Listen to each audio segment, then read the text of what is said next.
Well, hope you enjoy that playlist. Um, well, let's see if I remember the songs in the correct order. The first song is Heart and Soul.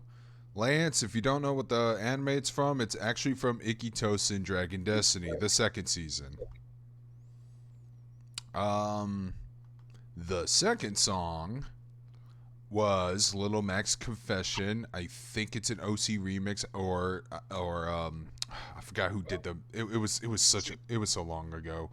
But it's a remix of Punch Out, heavy metal, pretty depressing song. Um, and yeah, yo, are you there? Yeah, I'm here. All I'm right. just letting you talk. Okay. All right. He's just away from the screen. All right. Third song is Mayuka's theme from Tenchi the Movie 2 Daughter of Darkness. Short one, but I really like the song a lot. And the last song was from Umineko. I forgot what the song was titled, but it was volume 1 of the graphic novel. So, and thanks, Luke Soho. I was trying to do more general content. And then all of a sudden, this guy shows up and is like, dude, I gotta do a stream about the cancellation of interspecies reviewers, and this is how I got stuck doing this. You're welcome. I don't know. It's like, didn't I plan to like do a defense piece on a character from Genshiken as well as talk about my favorite arc in Negima sometime this year? What happened? Oh, right, the pandemic. I'm a big believer in very specific content. That's why my current favorite YouTuber is Fither, who runs a channel where he talks about Shin Megami Tensei, Danganronpa, JoJo, and Fudanari Hentai. They need to know the last one. Are you still away from the mic? Oh, what? Are you away from the mic? No, you sound very far away. Oh, I'm sorry. I'll have to. I'll maybe turn off the sensitivity. I don't know what's going on there. It's not that you're quiet. It literally does sound. It's picking you up, but it still sounds like you're like talking from a distance. I don't know how to put my finger on it. I understand what you mean though. Yeah. I'll try disconnecting and reconnecting. I don't know. One sec. All right. That any better? Yeah, it's still about the same. I think people can hear you though. It's weird because it sounds like you're a mile away. That's really odd. Yeah.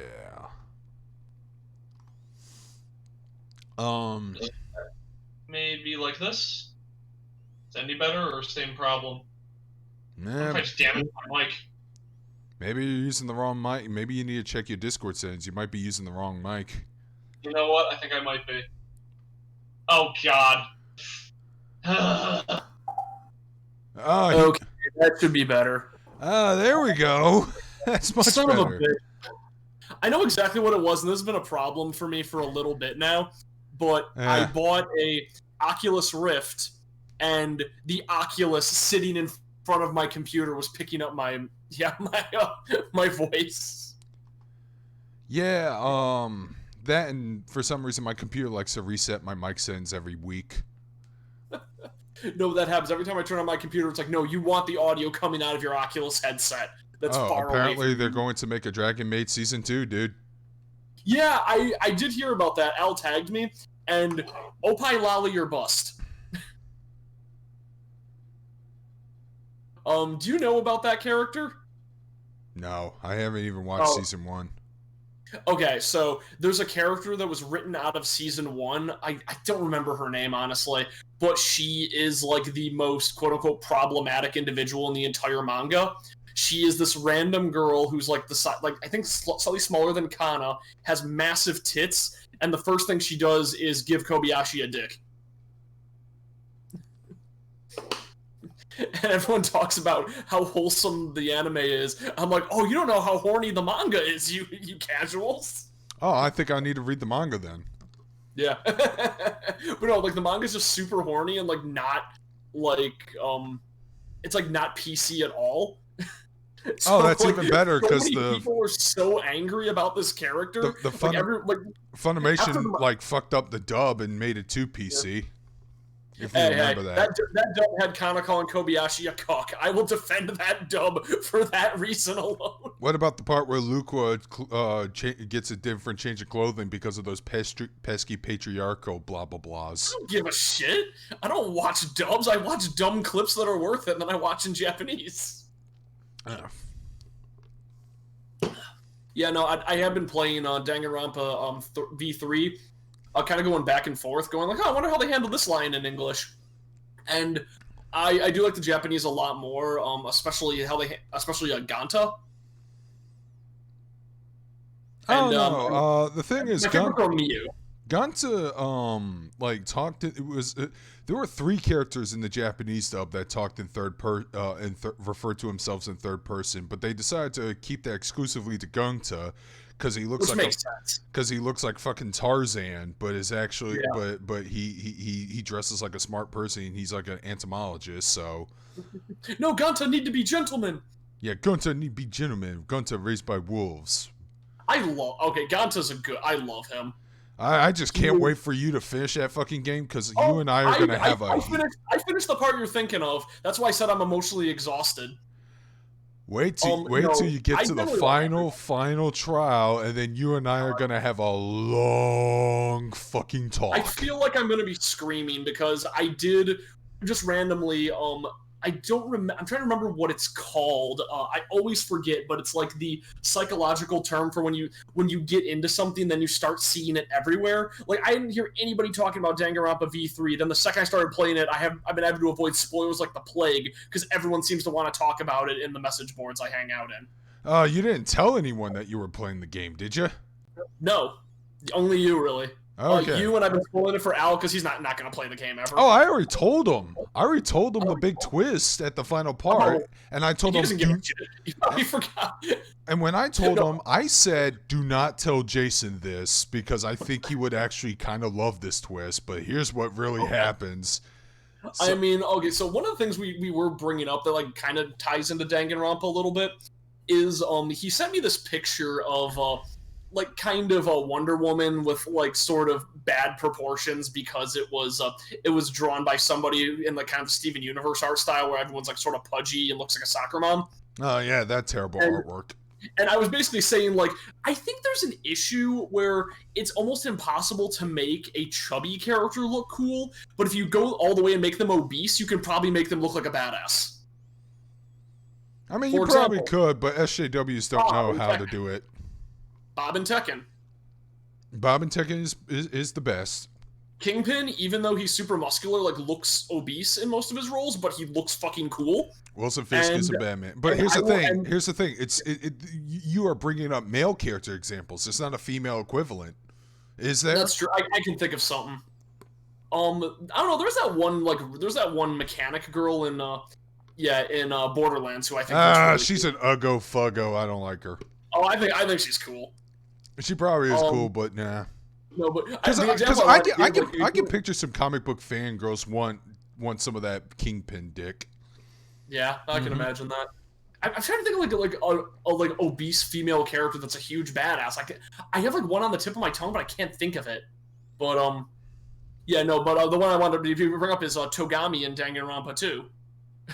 I think him being fat solidifies that character so much, and it's kind of cool. Oh yeah, he definitely gets elaborated more on. Oh, in Danganronpa 3, I kind of was upset by. It's like, oh, he was just a footnote in that story. Yeah, Schoolgirls is kind of chubby, but like I think Schoolgirl's great. Well, I don't know if I want to spoil who Togami is in Danganronpa 2, do I?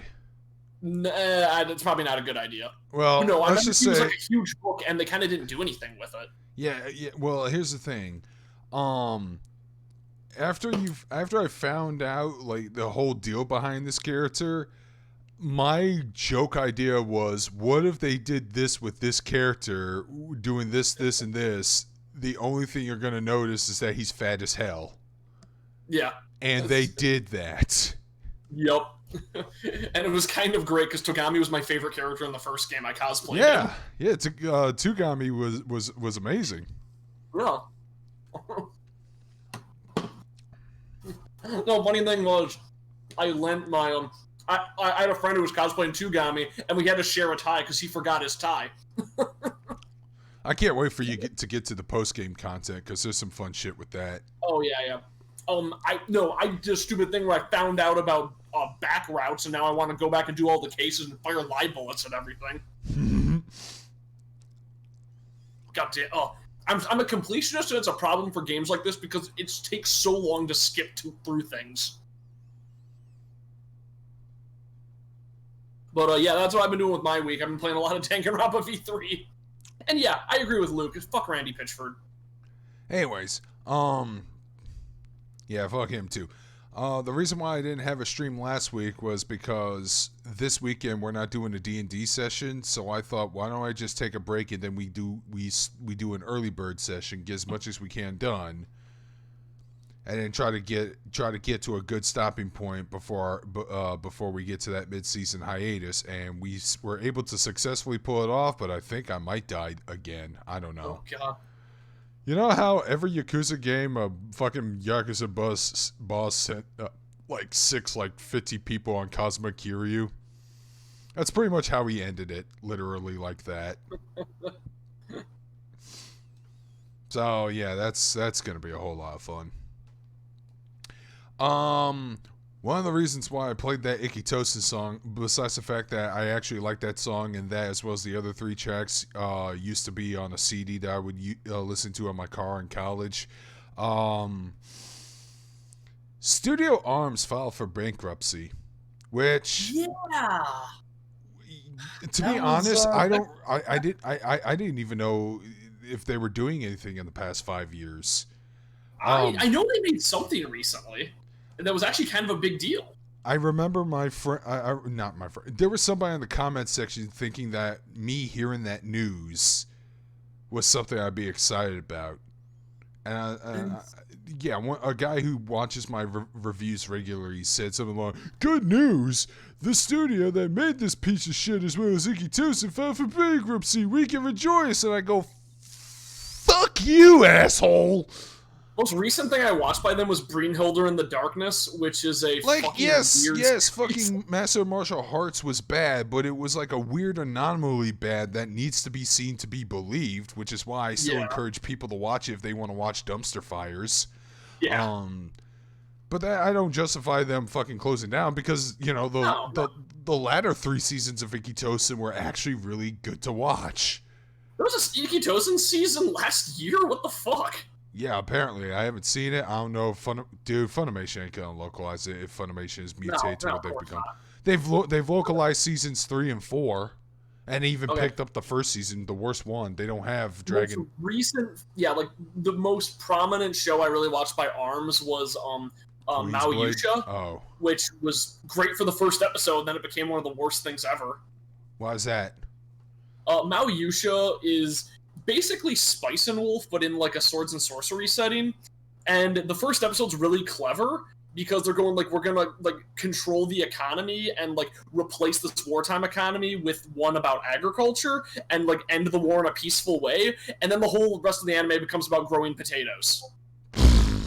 Fun. And it was like, I kind of liked the idea of the 2 most powerful people in the military on both sides collaborating to like manufacture an end to the war, but that fell apart completely because they spent their time talking about agriculture and like bad and like really shallow economic discussions.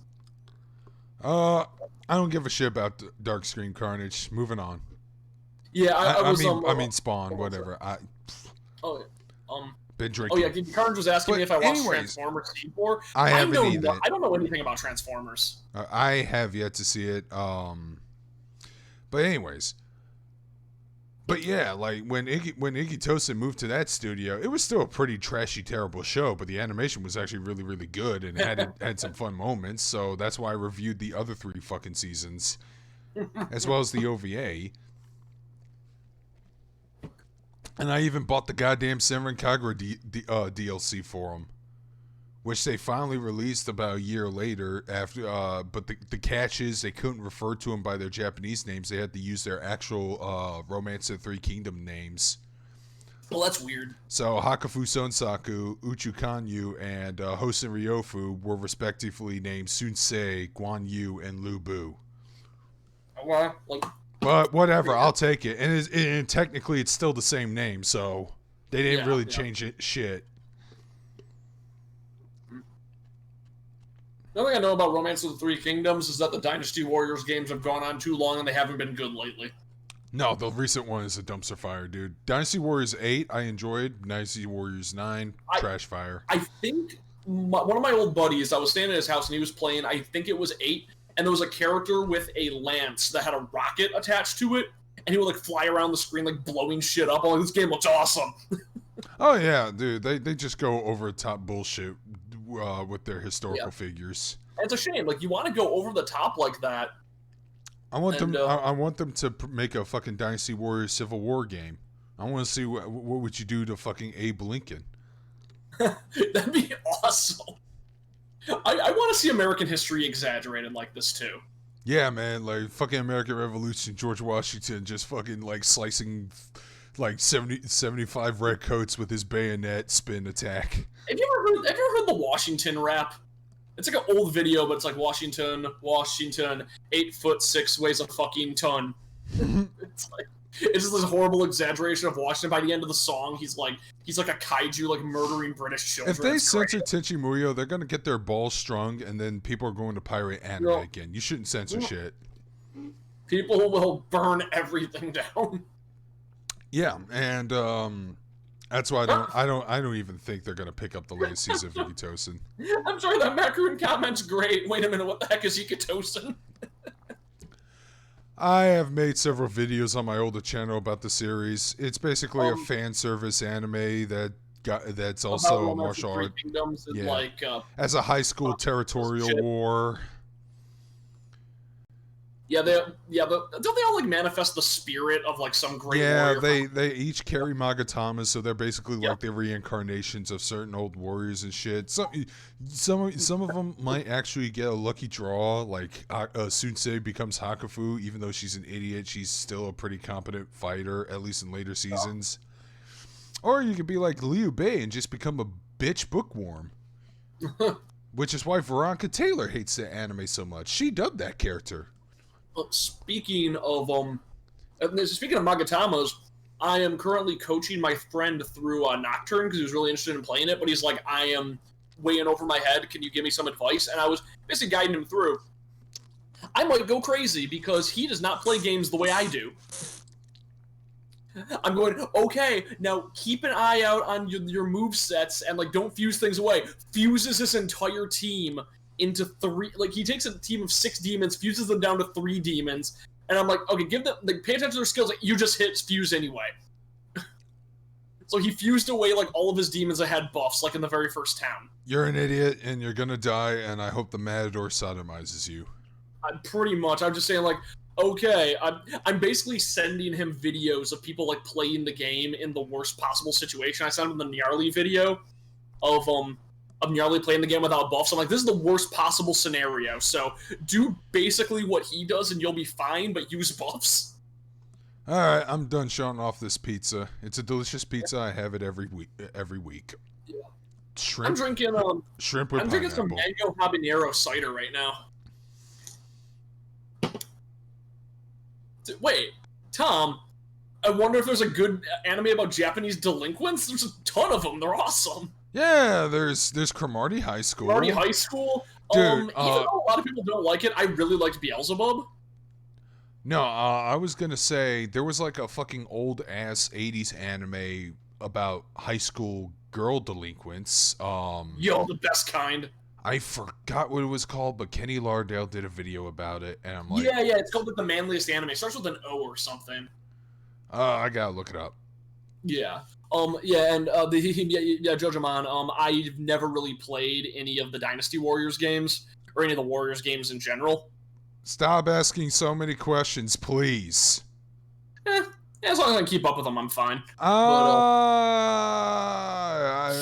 have to explain to you why you can't just be all loosey-goosey about that. No, it's fine, We had some trouble in our Discord in regards to that. Okay. Yeah, good anime with Japanese But delinquents. that being said, like, he is burying I mean, everyone else's comments, and it's pissing me off. Yeah, I've always been pretty fast, but the yeah, no, I'm trying to think. Like JoJo, yeah, like JoJo Part 3 and Part 4 are basically Japanese delinquents. Well, yeah. Even though I have issues with Jotaro, I think Jotaro's design and his portrayal as a delinquent are really good. Oh, well, we were talking about Samakagura briefly. There was a delinquent-esque character. There was a Daidoji. Oh yeah, Good Luck Girl, Binbo Gamiga has a really fun delinquent character. I haven't gotten to her yet. She is, you'll know her the second you see her. Yeah, I know. I saw the clip. I just haven't gotten to her yet. Oh yeah, that clip is amazing. I know Where, exactly where everyone was like trying to like do a fucking Kenshiro face or something. Yeah. It's like, I need to disguise myself. I'm not going to lose to you. And it's just spreading like a fad throughout the school, and everyone in the class becomes Kenshiro. Binbo Gamiga is one of the one of the best underrated comedy anime in my opinion. I know. I need to finish it. I have it on Blu-ray, so. Mostly because of how hard it went referencing Medaka Box, which made me happy. Of all the things to reference that, like, they pulled out, like, 3 Medaka Box references. I noticed more of the Dragon Ball Z references. Dragon Ball Z, Lupin the Third going on. Yeah, they have a really obvious JoJo one. I'm like a new... I don't know how to feel about a lot of shows that do references, because I don't like the way Gintama does it. I mean, it used to be a charming thing back in, like... From before this decade, where no one else did it except for Excel Saga. Nowadays, that's all the humor. That's all what comedy's been reduced to. Oh, it's a shame. I haven't read Batman Nightfall, but I know all about it. I know about it too, and I hope there's a good animated adaptation, because people keep telling me that Bane is actually way cooler than how he's portrayed in media. Oh, Bane is great. Like the problem with the way Bane is portrayed is that he is relegated to like just this crazy like bestial man who can't think. But in actuality, Bane is just kind of Batman with like slightly less intellect and like more brawn. Like he's actually like a super genius. He finds out that Bruce Wayne is Batman at one point. Yeah, I know. That happens in Nightfall, I believe. You know, it probably does actually. Like, in Nightfall, he did everything and then crippled him. Oh, Vicky, there's your problem. You gotta watch the classic spoof movies. Top Secret, Airplane, Spaceballs to a certain extent. Blazing Saddles especially. Blazing Saddles is great. Blazing Saddles is an amazing movie. Have you ever been to a Turkish prison? Ever seen a grown man naked? Hey, Wheaton. Hey, you're Kareem Abdul-Jabbar. No, I'm not. You really messed things up for your team on that one. I love that scene so. I wish more movies would do that. Just have a cameo, like a guest star playing a character, but you keep calling him by their real name. Is that Dean Cain? Is that Dwayne Johnson? Speaking of, did you hear the recent news? Oh yeah, Dwayne Johnson bought the XFL. I'm actually a little more optimistic about the XFL now, because I hope it works. That'd be awesome. Well, for starters, he does have experience being in football, if you remember. Yeah, you're right. So he knows the sport, and his wife is apparently a smart businesswoman who is more responsible for buying the company. It's just everyone puts the light on him because it's the fucking Rock. That's why. Oh wait, Death in the Family is a good story. There's an animated version of Death in the Family coming out. That sounds awesome.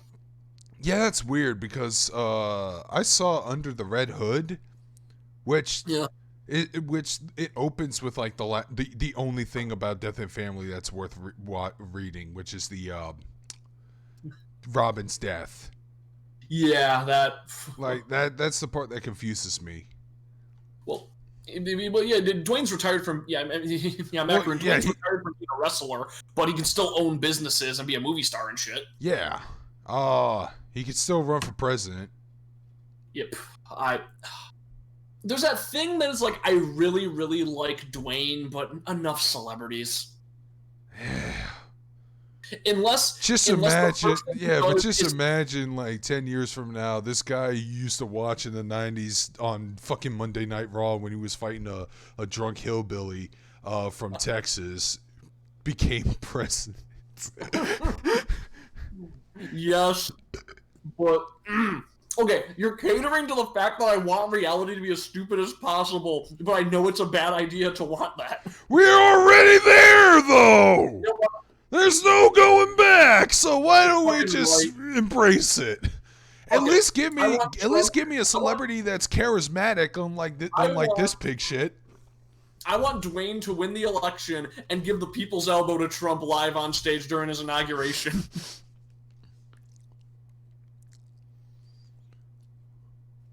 Though in Trump's wrestling career, he can't sell shit, so. No. So you gotta do it for real. Man, that's the worst Stone Cold Stunner in the history of Stone Cold Stunners. You can't even get a stunner right. Jesus Christ. For such a good salesman, he sure can't sell a stunner.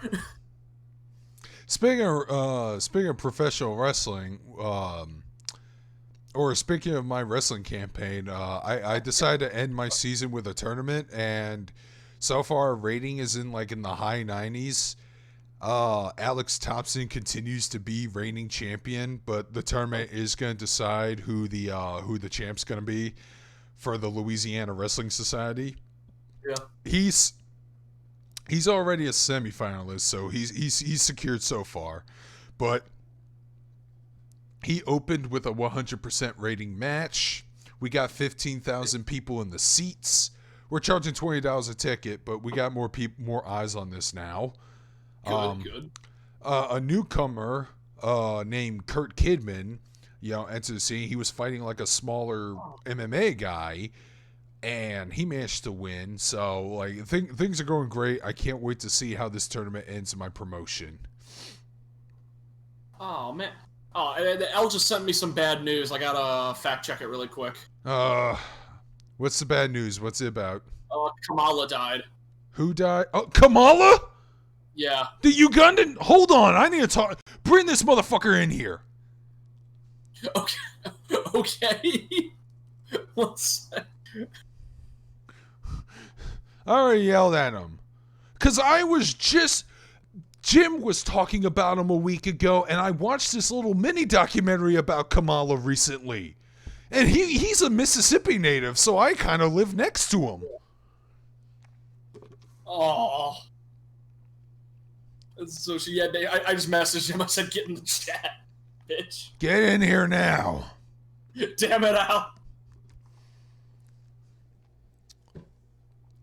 That's fucked up. Kamala, he's a pro wrestler.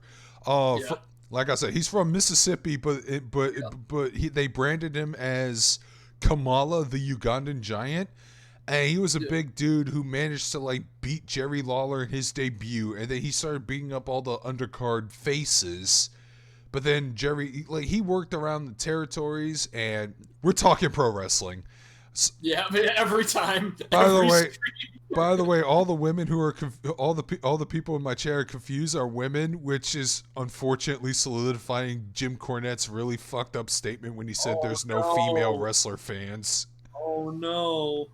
I don't know. We could probably make female wrestler fans if we can. That's fine. No, wrestling's great. I mean, well, classic wrestling is great. Modern wrestling is kind of hit and miss. I mean, when it misses embarrassingly. But when it hits, yeah.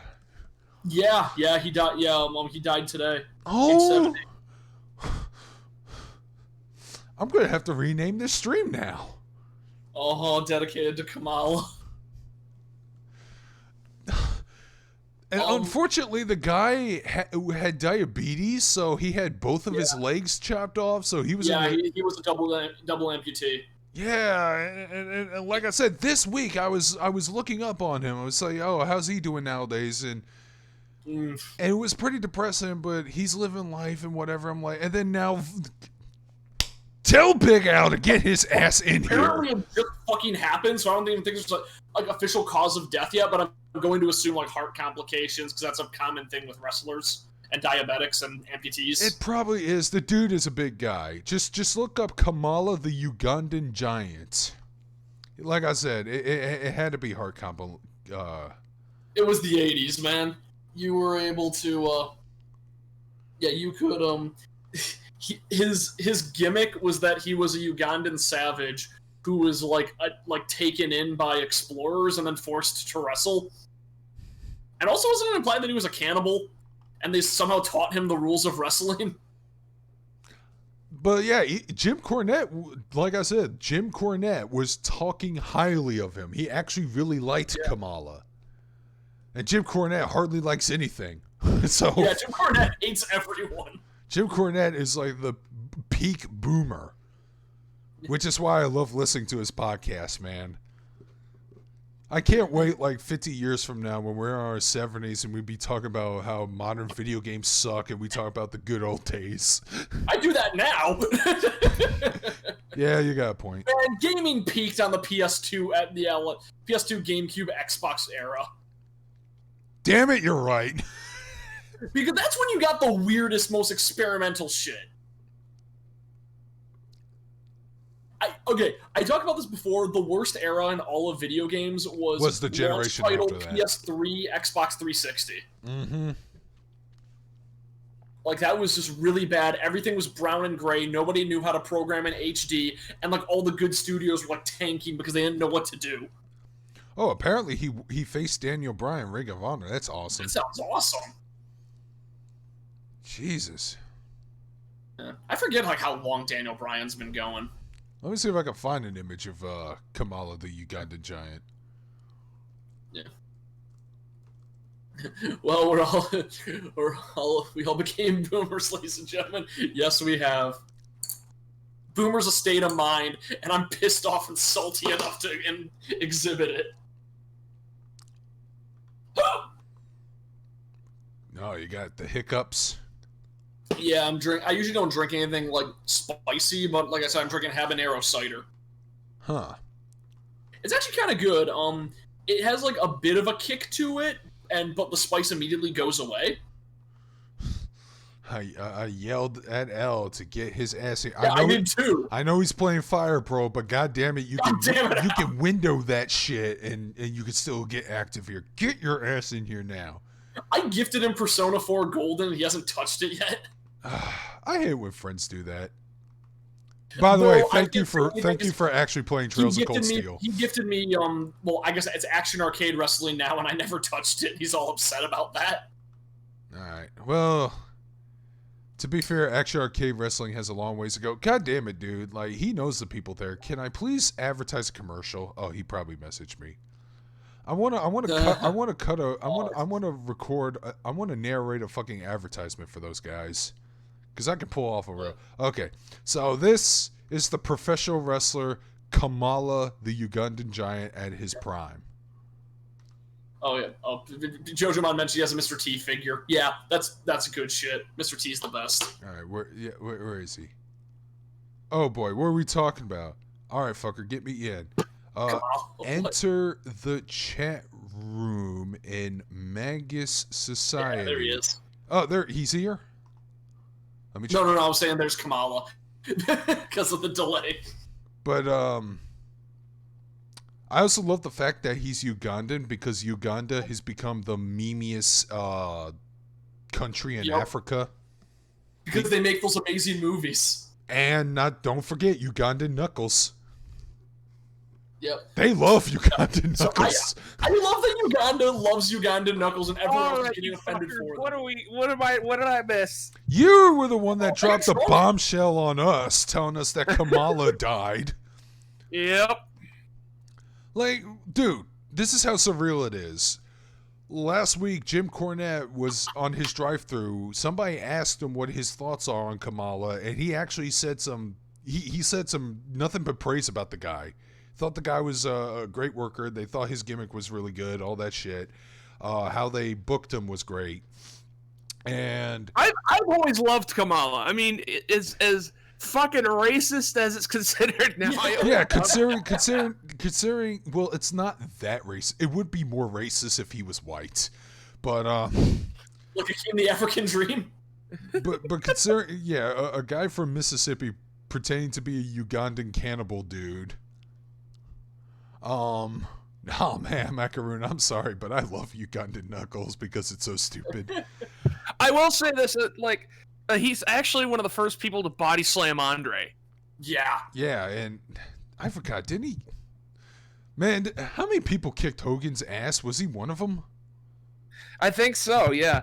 And Kamala, Kamala, he did it like almost effortlessly too. Even with Andre's help, like most people, even with Andre's help, that's still like 500 fucking pounds worth of man meat that you have to throw, and the Ugandan giant did it almost effortlessly. Like I'm gonna see if I can find a video of it. He was a strong Very dude. quick. But I'll see if I can play the video and if I can. A few people were asking about it. Was there a cause of death reported? Because I couldn't find one. I just assumed probably heart complications or like diabetic. Well, he's had diabetes for years. Yeah, we mentioned that he was a double amputee because I recently watched a documentary on the guy this week. It was like a 7-minute documentary, and Kamala was there talking about his life and shit.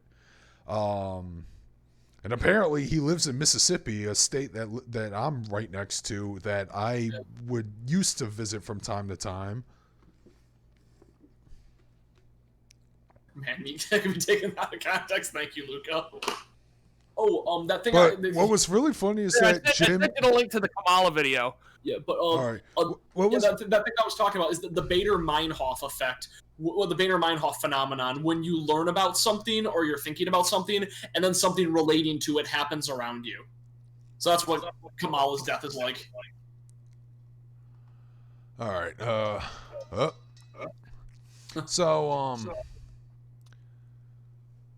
So a funny story is that every time Jim Cornette comes up to him, he calls him Unga Bunga, whatever. What an asshole! But he would just laugh and fucking slap his belly in response to it. Like he didn't mind. He's like, "How you doing, Unga Bunga?" He's like, man. He seemed like a very charismatic dude, despite being a monster heel. Yeah. All right. Oh, he's great. One thing I Testament. One thing, yeah, he was over as fuck. Like, what? How the hell do you get over with a gimmick like this? Like, you have to be really charismatic, which he was. Oh man. Like, okay, one thing I always remember. Hikaru Yukine just showed up going, "What's happening today?" Well, Al just dropped a bombshell on us saying that a pro wrestling legend died, so... Yeah, that's his image on the screen. Kamala, the Ugandan giant. Anyways, I need to pull up the clip. Let's see, window capture. His manager was named fucking Kimchi. I forgot about Kimchi. Which, I think he was just the Brooklyn Brawler with a mask and a pith helmet. God, you're right. I love the weirdness of WWF just parading out Somalans and claiming their other ethnicities. Oh yeah, you mean a guy named Radial Noah can be believable as a Japanese Yokozuna? Yo. Oh, Yoko. Okay, anyways, I got the clip pulled up, and let's... Yeah, look at this shit. Look how effortlessly he does this. All right, here we go. Keep in mind, there's a delay to you guys, so... Yeah, Kamala's still in the way. Wow, he's still smaller. What the shit?!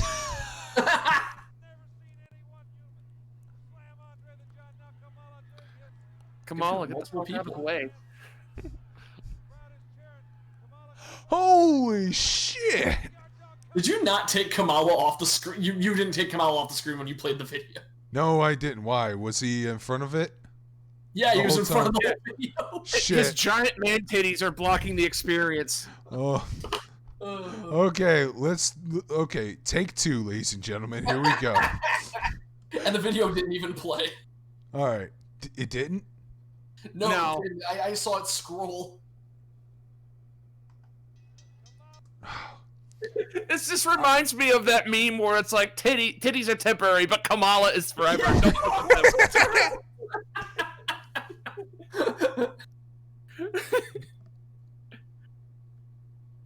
But anyway, while you're trying to get that set up, one thing that I'll always remember, hey, it's George the Animal Steel. One thing that I will always remember about Kamala the Giant is that there was a WWE Diva Search skit where they're like, all right, you're gonna, there was a curtain, there was a WWE legend behind the curtain, and they're like, all right, your next task is to try and seduce a WWE legend, and it was fucking Kamala rubbing his nipples. Yeah. All right, here we go. Let's try this again.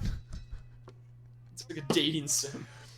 Okay, but yeah, hits him once, and then he just picks him up like he's 100 pounds. But I'm gonna be honest. Hold on, let me get a closer look at that. Let me get a closer look.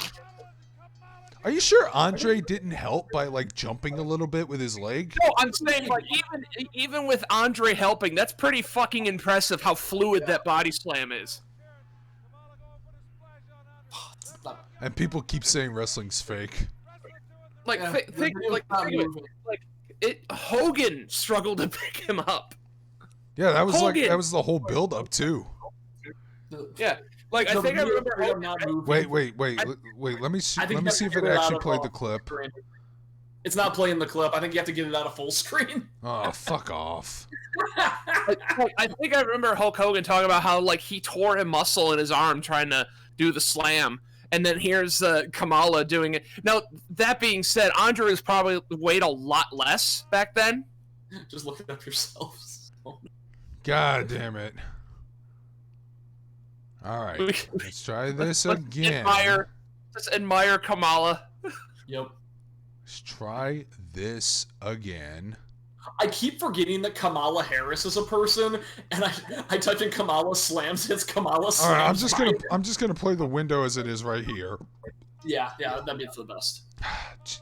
I'm sorry. I thought my computer would be less retarded than this. Nah. Lifts him up like it's nothing. Slams him on his ass. It's still not playing. Oh, Well, no. We're on a delay.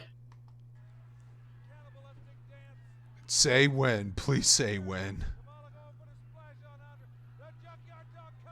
Waiting for it. Oh god, it's still not going. I don't know why it's not going. Oh dear God. Whatever. Everyone just look up the video yourselves. Kamala slams Andre the Giant. We got. Here, I'll put it in chat. There you go. Is that even gonna work? Yeah, they prevent links. Yeah. So there you go. It's beautiful. And then Kamala just pounds his stomach, just slaps his belly afterwards like it was nothing.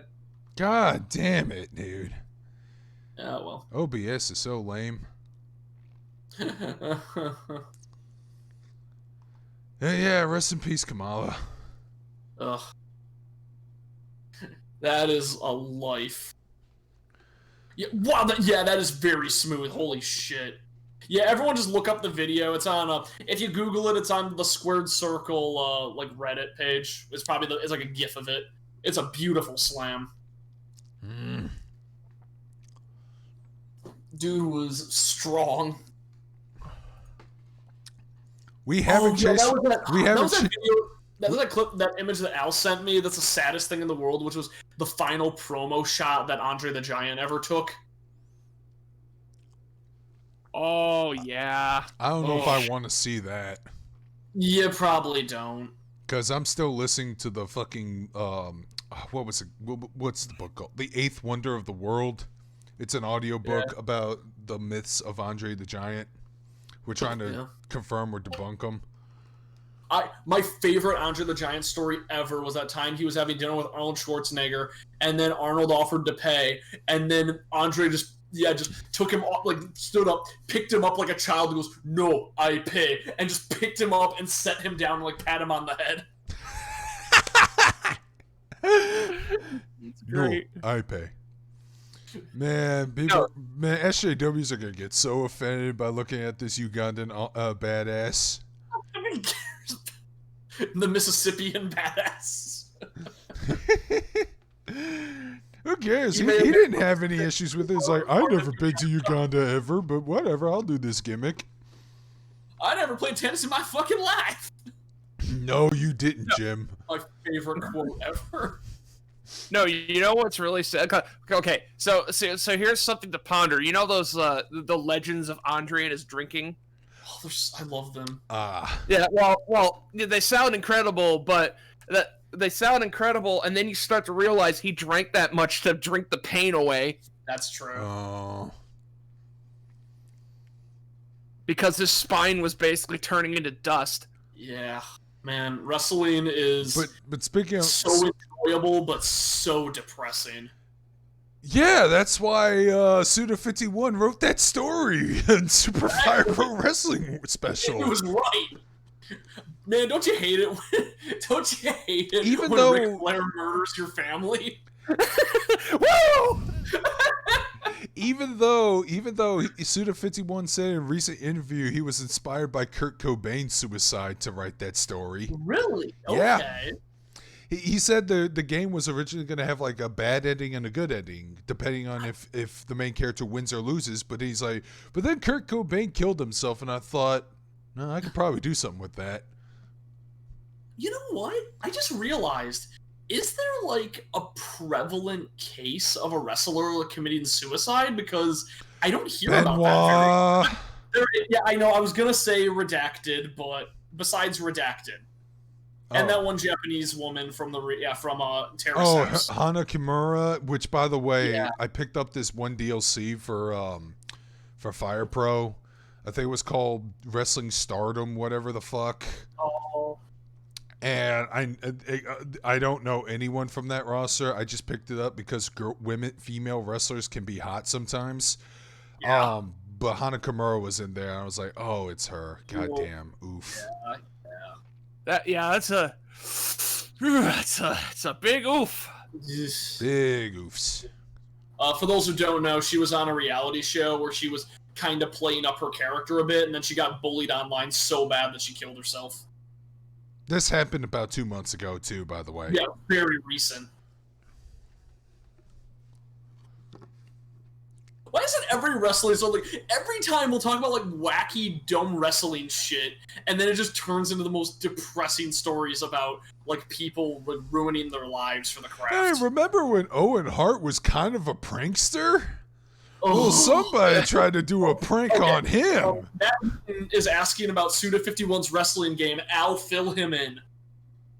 Okay, there was a Fire Pro game. I think it was called Super Fire Pro Special, Mm-hmm.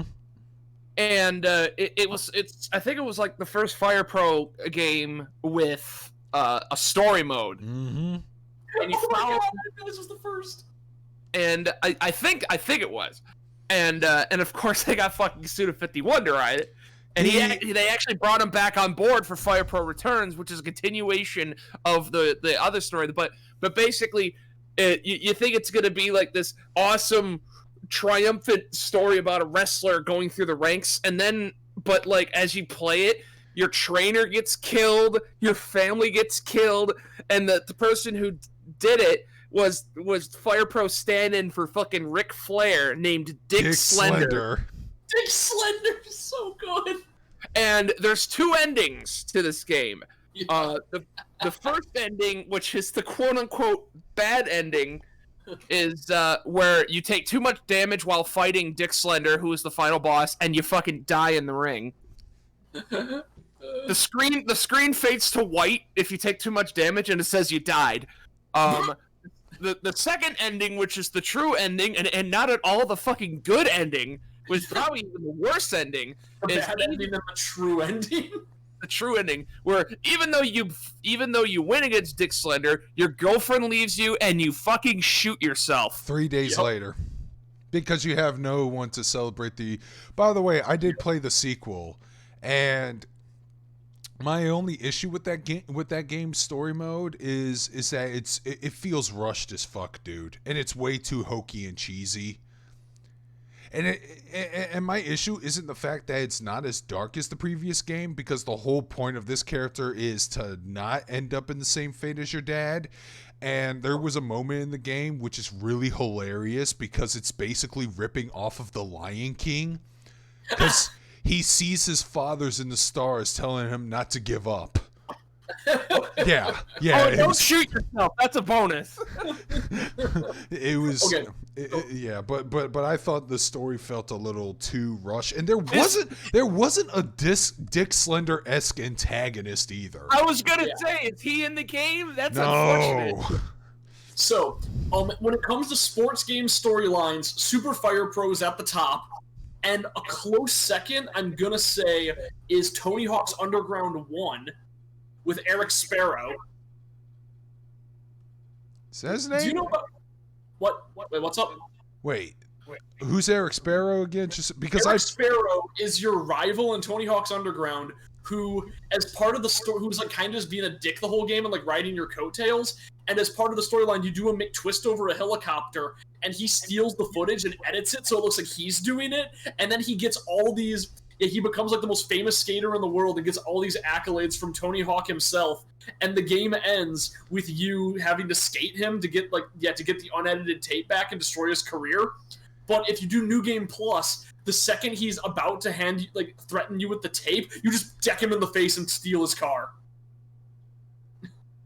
Yeah, well, fuck him. He was the villain, so. Oh, Eric Sparrow was one of the best villains in video game history. Oh yeah, he was in Tony story. Hawk's Underground too, wasn't he? Yeah, he's in Tony Hawk's Underground too. He doesn't really do much though. No, but he pissed and shat himself when Bam was putting that chainsaw in front of him. No, that was like the weirdness, is that he was like the primary antagonist of Underground 1, then they just made him a joke in Underground 2. Good, fuck him. That's what you get for being I an like him asshole. more as an actual threat. It's better to watch him suffer when he's on the top. And then, although I'm gonna say slightly tied with that, maybe at third place is NBA 2K, I think 17, Living the Dream. Oh, is that the one with the Spike Lee joint in it? That was the one directed by Spike Lee. Oh, how was that depressing? Oh wait, do you know about that story or? No, because I never played it, because I don't care. Okay, I don't play basketball. The best friends did a playthrough of it after they learned what happens in the story, but basically you play as this college athlete, and he gets like sponsors, and you go through his life, and then like one of his friends from his past shows up and is like, "Yo, like I'm a friend of yours. I'm gonna like get all like you better give me like the royal treatment now, or I'm gonna tell everybody that you when you were younger you pushed the guy down the stairs and killed him. It's like I'm gonna ruin your whole career." It's like if you don't give me like a bunch of free deals and like VIP treatment. So he does that for a while. Then the dude dies in a drunken car accident, and then the game like kind of ends with him as a ghost on a bench reading the reasons he was such a dick to you. It's like, you shouldn't judge me because I had a shitty childhood. Oh, fuck you. Yeah, fuck him. Fuck him. I'm glad he's dead. Kill him. It is amazing. But yeah, like it's like a storyline about you getting taken advantage of by your managers and shit. But then it just turns into Vic Van Loor's ghost sitting on a bench going, "You should feel bad for me because I had no family and you were my only family, and you turned your back on me because I threatened your whole career." Okay. Oh, Ellie Easy, the game hunter. He asked, "Don't one of the Fire Pro Wrestling games have your partner killed?" Yeah, that was the one we were talking about. Yeah. Your trainer gets killed. Your partner gets killed. Your entire fucking family gets killed. Deal with it. Game over. Like your coach dies, but you never find out why. But once your tag team partner gets killed, fucking Dick Slender's like, "Whoa! Did you see that, brother? I totally killed him, just like I totally killed this guy's coach." I'm a wheeling, dealing, jetpack stealing, styling and profiling on their courses. Dude, somebody actually made Dick Slender in Fire Pro, and it's like, okay, I took the template of Ric Flair, but I decided to give him some extra heel moves like the sickle cut and the fork stab and shit like that. Speaking of, man, I am tempted to boot up Fire Pro again just to see how the tournament will play out, because I'm in the middle of a tournament. My promotion's in the middle of a tournament run for the championship of the Louisiana Wrestling Society. And it's going great so far. We're like 98% in the ratings. So, and we got 1,500 people in the seats, brother.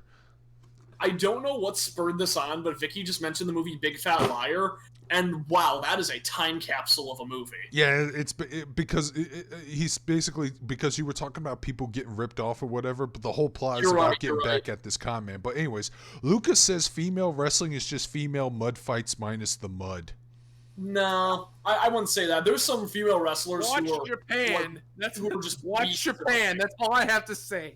Yeah. Okay, you have to be more specific than that, because because I'm very critical on female wrestling because I only want to see it do so well.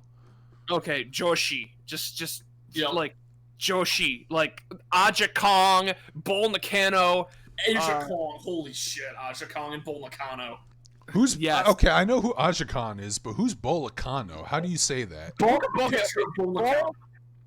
Bull Nakano. Let me see. She's been wrestling in Japan for years. She's retired now, but she also had a brief stint as the women's champion in WWF. How do you spell that? Here, I'll show you a picture. Bullnakno. She looks fucking insane. Like, Yeah, she is thick with with a Polnareff hair. Oh wow! Yeah, look at it. Yeah, show this on the stream. I forgot that she lost a lot of weight. She looks like really pretty now. But she did like the best heel like face. You're not ever. kidding. You're not kidding with the Polnareff hair. Yep. Yeah. Her whole thing, and her tag team partner for years is someone named, and I'm not making this up, Dump Masamoto. I've seen Dump Masamoto in the related.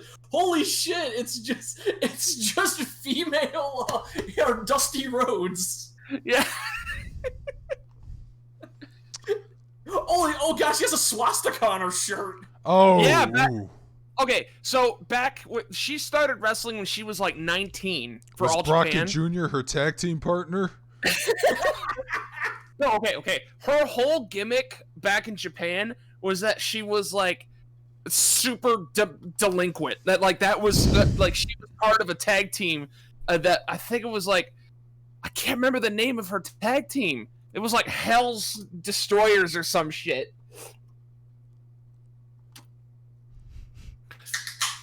Yeah, it was like Hell's something or other. Oh my god. What the fuck was her tag team name? It was her, Dump Masamoto, and Alright. the Devils of Japan. That was their tag team name. The Devils of Japan. I love this design. It's so fucking over the top. I love calling like wrestlers a design. I have that thing going a lot too, where I'll see a person in public and go like, they look like a fighting game character. What would their moveset be? But yeah, Bull Nakano's a grappler, definitely. yeah, her finisher. Okay, she's got a couple of unique moves. One of them is the Scorpion Crosslock. It's a Scorpion Deathlock or Sharpshooter, but she, as well as locking the legs in a sharpshooter position, she reaches over and grabs your arms and lifts them up so that you're suspended in the air while in that position. She does look like a full-blown, she just looks like a full-blown JoJo character, period. She is a JoJo character. Like her face paint looks like her face is cracking open. No, there's a character in JoJo who straight up looks like that in Part 8. He's got like stupid hair that like goes down like across his face and looks like a scar. Like here, let me send you a picture of what the crosslock looks like. It's cool. Alright. Alright, so there's her in Alundra Blaze, aka Medusa. Oh, Medusa rules. Oh man, dude, remember when Medusa like beat the shit out of Paul Heyman for being sexist? Yeah. It's like, you're a woman, a female, and I am a man. And the only reason why I got you is because the other hooker was unavailable at the time. And then Medusa beats the shit out of him while both Vader and Rick Rude just ran off like little bitches. Dude, I fucking love Alundra Blaze. She has the best. I think she's one of the best looking female wrestlers I've ever seen. Okay, do you like her as Alundra Blaze or as Medusa? Because remember, because when she went back to WCW as Medusa after being Alundra Blaze, you know what the first thing she fucking did, right? Threw She out her did belt. the championship. She threw it in the trash. Threw it in the trash, which I think it was Eric Bischoff's idea mostly, but she still I wouldn't doubt it. but she still like agreed to doing something like this. JoJo, I'm pretty sure we were doing Ric Flair or previously Paul Heyman. But yeah, I do like the. I'm trying to. God damn it! But yeah, Alundra Blaze, Medusa. She is known as Medusa in Japan. So Medusa Michelli, I think, is what her full wrestling name was. But she had a great look. Like she was fucking tall and built. She looks like I would picture a real life Samus Aran to look. Yeah. Nice. All right, so this is her submission hold, and god damn it looks kind of painful, actually. Yeah. It's a sharpshooter with an added arm lock. It's fucking crazy. It's probably safe, but it just looks brutal. You know who's not safe? Bob Holly. I've been reading his fucking autobiography, The Hardcore Truth. I was talking about Bob Holly to my friend because we were watching John Wick 3, and we saw the scene where the horse like kicks a dude repeatedly. I'm like, oh yeah, that happened to Bob Holly. I don't think he's gotten. No, that was Terry Funk. Terry Funk, my bad. Terry Funk, who slammed. They had a barnyard battle, and he slammed a dude in front of a horse, and it wasn't planned. The horse like kicked his shoulder, and he just stood up, and goes, "I'll kick your ass, horse." Terry Funk, 80s, like he was like still wrestling at like fucking 60 or Terry something. Funk is a fucking lunatic. Dude. Okay. So, I can't remember who said this, but it was a Terry Funk match, and he did a moonsault. This madman did a fucking moonsault, and it might have been Jerry Lawler because it sounded like something he would say. He's like, the only thing harder than his legs are his arteries.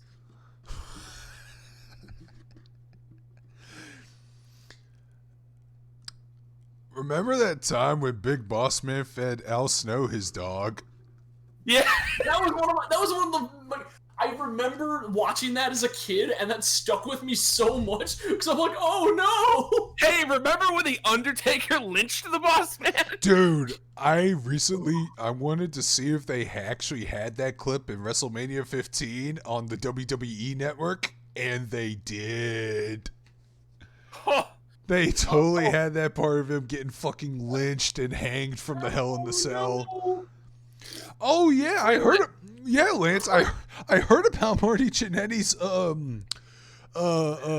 casual admission to murder from Jim Cornette. I thought that was a kayfabe news article.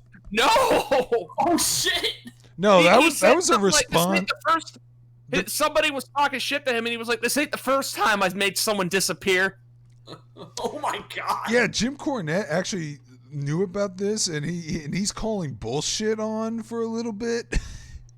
I don't know. He doesn't believe it entirely. He probably thought he was just acting like that just to be tough. But it'd be fucked up if people did find evidence. Oh, he totally did kill this guy who tried to fuck him in the ass at one point. Because apparently he claimed to do it in self-defense or something. Oh, man. I never... Wrestling is wild, man. I know, that's why I still keep up with it. Yeah, shit happens nonstop. Okay. It's a fascinating business to me. I'm sorry. I didn't want to be a wrestler when I grew up because I hated pain. I'm not really comfortable with it, which is why I never stuck with football for long. But I thought to myself, God damn it, I could have been a manager because I can talk really good. I could cut a promo. I have a very unique voice for it. I can probably do commentary. You just need to be the manager of some weird, dumb, like monster heel and talk for them. I know. I need to go to New Orleans and scout me. I need to go to New Orleans and scout me some scary fucking talent. Yeah. Yep. You kind of have that look to you. Like, you could totally be a manager.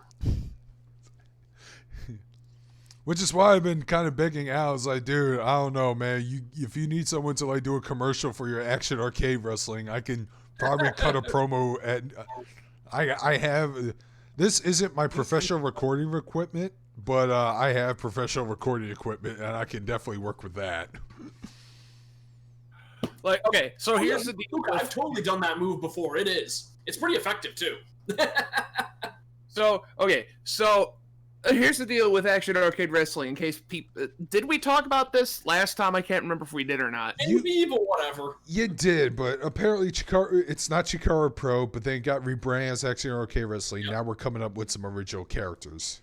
Yes. But how is the whole theme, man? Because I have a feeling you could probably come up with some good gimmicks and book really good story angles and shit like that. Well, the rebranding it's already done and up and ready to play. Major characters already, didn't you? Yeah, and they've already put it on. They've already like rebranded everything. It's no longer the Chikara Wrestle Factory. It's the Action Arcade Wrestling Lab. Okay. And honestly, it's this is kind of a hot take. It looks better without the branding. Like yeah, good.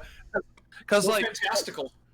There's two default arenas to choose from. There's just the regular old ring in the middle of the crowd, like All Japan.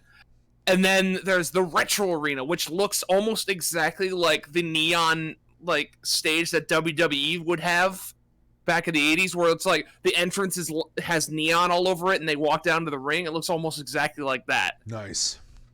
And there's a new mode where I call it ECW mode because they just throw weapons into the ring. Sounds like ECW.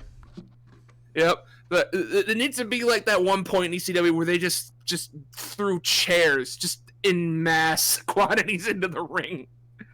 It's funny. I called this episode Watch Anime or Die Trying, and we haven't been talking a whole lot of anime. Wrestling's IRL anime, if you really think about it. Yeah, but it's better paced than anime, or it should be better paced than anime. I'm sorry, I can't stand fucking 20 episodes of Goku versus Frieza as a quote-unquote 5-minute battle. Hey, did you know that One Piece is finally ending? Yeah. I'll believe it when I see it. Yeah. No.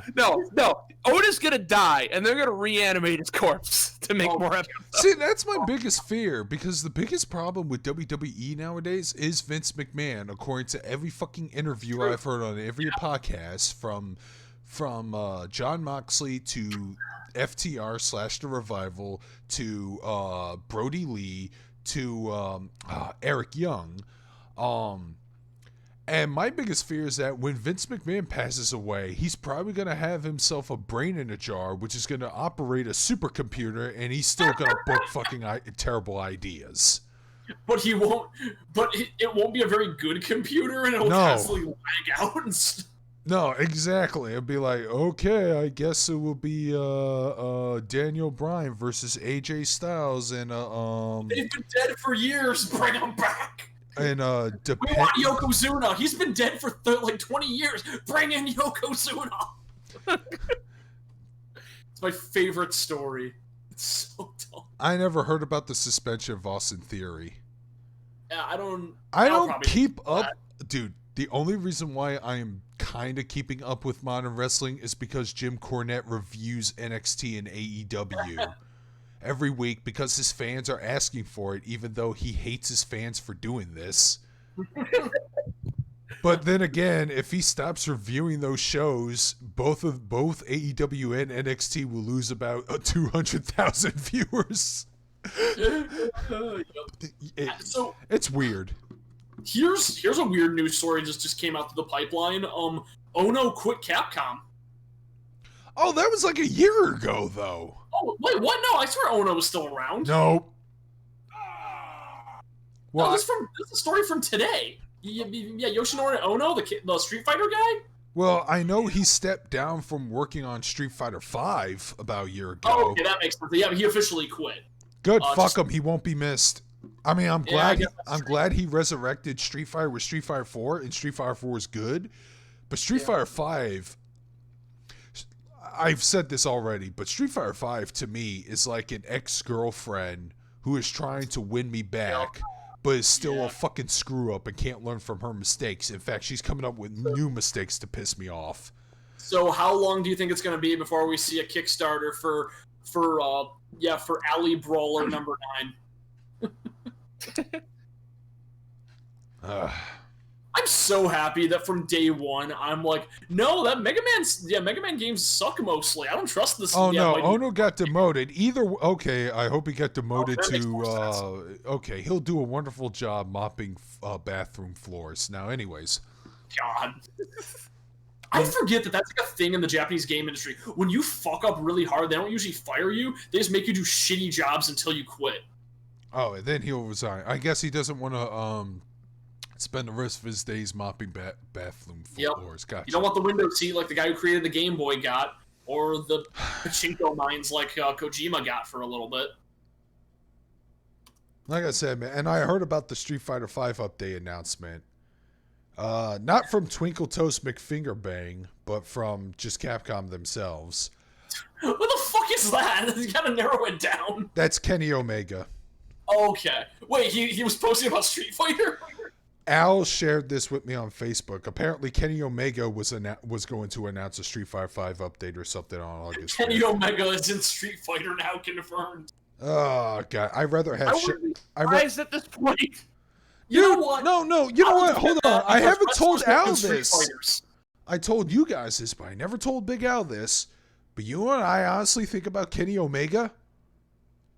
He's the Sheldon Cooper of professional wrestling. Yeah. Yeah. Oh my god. What? Oh, but people like him because he's into video games. Yeah, so are Xavier Woods and Shelton Benjamin, who are way better than Xavier than Woods, him. I love his weird taste in games. Remember, he played genital jousting with the Super Best Friends. I know what game you're talking On their about. channel, there's no way I can put this on my channel. Will you host it? They go, yeah, we'll host the hell out of this. But Shelton Benjamin, I knew he was a gamer ever since I saw his fucking interview about SmackDown Here Comes the Pain, which actually did sound genuine. He had criticisms for the game and everything too, so Yeah. and I love Shelton Benjamin. He was a member of Suzuki Goon. I like that, like, my name is Squigs, but everyone just defaults to Squid and the right to do so, because that's kind of where it came from. Squidward, Squidward, Squidward. God, I relate to Squidward so much as time has gone on. You'd be surprised, man. I too am grumpy at Jim- everything and hate that I'm not talented. Jim Cornette shits on Kenny Omega all the time, and the Kenny Omega marks do come to defend him. I mean, okay, I need to see that fucking match he had with Okada because it probably is a great match, but Yeah. I don't know, man. Kenny Omega, I'm not feeling him. He was the best when he was in the Golden Lovers. I don't fucking. That whole storyline is really cool. You know what really pisses me off about Evo's cancellation? Yes, I'm still bitter about that. Yeah. I'm more bitter at the fact that these people are diddlers, but Yeah. It's a good thing to hate. I don't think anybody's going to be mad at you that you hate kid diddlers. yeah, but the fact that kid diddlers were running my tournament. Yeah, that's shitty. But I bought them's fighting herds as Yep. a celebration for their entry into Evo. And now I can't find an online match that often now. Oh, that's really sad. Nah, Al's practicing some moves. Yeah, I mean, Is he trying to get Bull Nakano in there? What's that? Al's good at multitasking. You think I should run my Fire Pro promotion? I'm gonna leave it up to the chat to see. Al, play Persona 4, you fuck. Don't worry, I'm behind on my games, but yeah, play Persona 4. Amazing. Play the Twin Peaks of JRPGs. God, you're right. I should probably play the new Deadly Premonition that runs like shit and you ride a skateboard. Who's Kota Ibushi? Is that the MMA fighter Kota that cross dresses or something? Kota Ibushi. Why does that sound familiar? Is he at least a good worker? That's all I need to know. Oh my god, this guy's built like an Adonis. Okay, Kota Ibushi was part of the Golden Lovers. Yeah. Kota Ibushi and Kenny Omega were the Golden Lovers, and that's a really good tag team because it was like Kenny Omega was like the scrappy guy, and Kota Ibushi was the like genius who didn't have to like train really hard and was just automatically good at everything. Oh, so they should have booked him for AEW instead of Kenny Omega. Is what you're telling me. It's a really good tag team. I'm wondering. Wait, is he still in New Japan? Probably. Kota Ibushi? Yeah, probably. Was he in the DLC pack in my game? Yes. Okay, because there's like over 50 characters in that DLC pack, so I keep forgetting. Yeah. Oh, El Desperado's here. Oh, Zack Sabre Jr.'s in here too. Okay.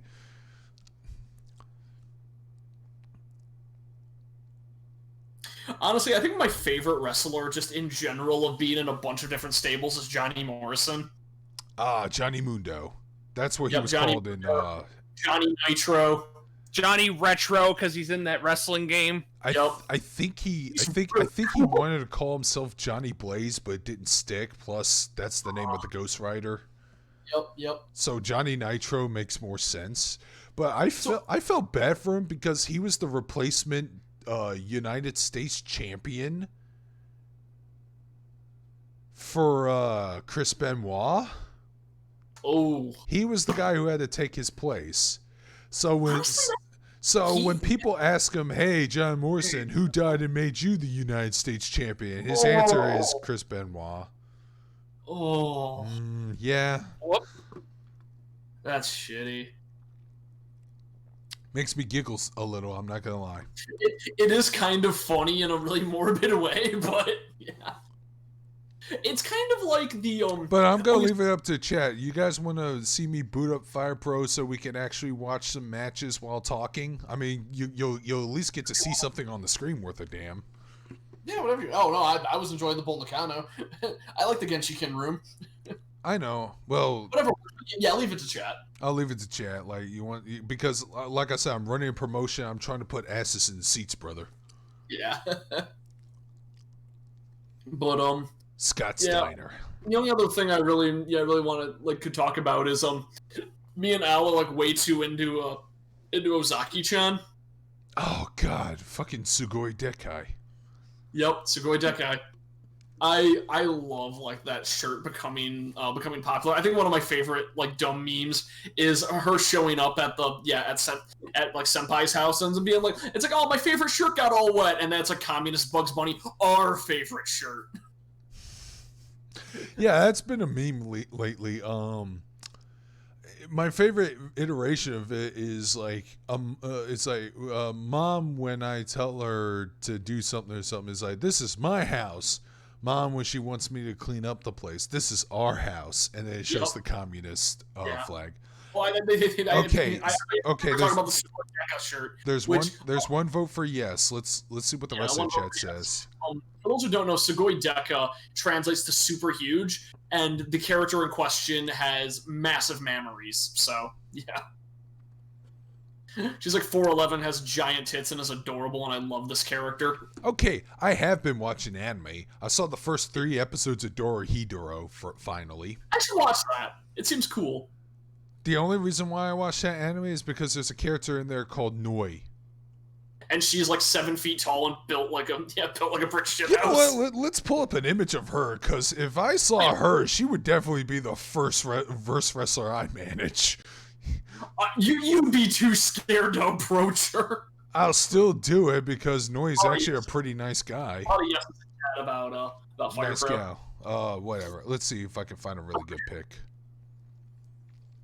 Did I say Doi or Noi? Because Doi is the guy who does the Sensei artwork. Noise. Oh, Motor City Machine Guns rule too. One of the worst tag teams I've ever seen is the Voodoo Kin Mafia, which they had a storyline about being sexist, but they were the heroes. They were the sexist faces. It's oh my god, what are you doing? No, man, they're from a different time. Trying to put this one woman in her face. That was the whole storyline. Is one of the TNA knockouts I'm tired of just being seen as a centerfold eye candy. I want to be taken seriously. Right. Then the Voodoo He was like, "Shut up and make me a sandwich, bitch!" And then they were the faces, and she was the heel. Okay, It was a people want to definitely see me stream my promotion, so that's gonna be a fun experience. But before I do that, here is a character from the Netflix series Dorohedoro from Netflix, and kind of why I'm actually interested in watching this anime, other than the fact that it's adapting from a manga from the 90s. And there's a guy on YouTube that I'm subscribed to called Studio Chojin. I haven't seen the video yet. I'm going to wait until after I see Dorohedoro. But he says it's basically the Studio Trauma of anime. Oh, but yeah, look at this, okay. dude. Yeah. Yeah, girl. Yeah. Stomp me into dust, mommy. Put me in a headlock, you bitch. City. Jesus, she is stacked. Yeah, she's like, what's her canonic height? Like 7'5" or something. Crush me, mommy. She's canonically strong, like taller than all the JoJos. She's the hugest freaking woman in the anime. And here's the thing: the other female character, the one that's friends with the main character with the lizard head, she's also pretty muscular built herself. But not like her. But no, not at all. Damn, like I said, man, I would try to put her in a fucking female wrestling business. I don't care. I'll do it. Fine. And if she says no, then just punch me and then make me forget the last hour. Damn, boy, she thick. Damn, boy, girl. That's a thick ass ball. I already love the concept of Dorohedoro. I'd like to imagine Matt doesn't know anything about the show and he just saw this image like, nope, good concept. It's on Netflix. I've been watching it so far, and it's a very bizarre as fuck show, violent as hell, but I enjoy. In the meantime, I'm going to boot up the game, and I'm going to get me a refill on my booze. So BRB. You guys can talk amongst yourselves, or you can communicate with the other two guys. Hell yeah.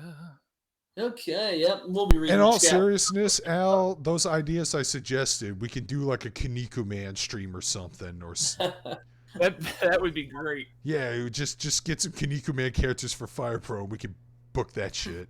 There's your name on my Steam. Ugh.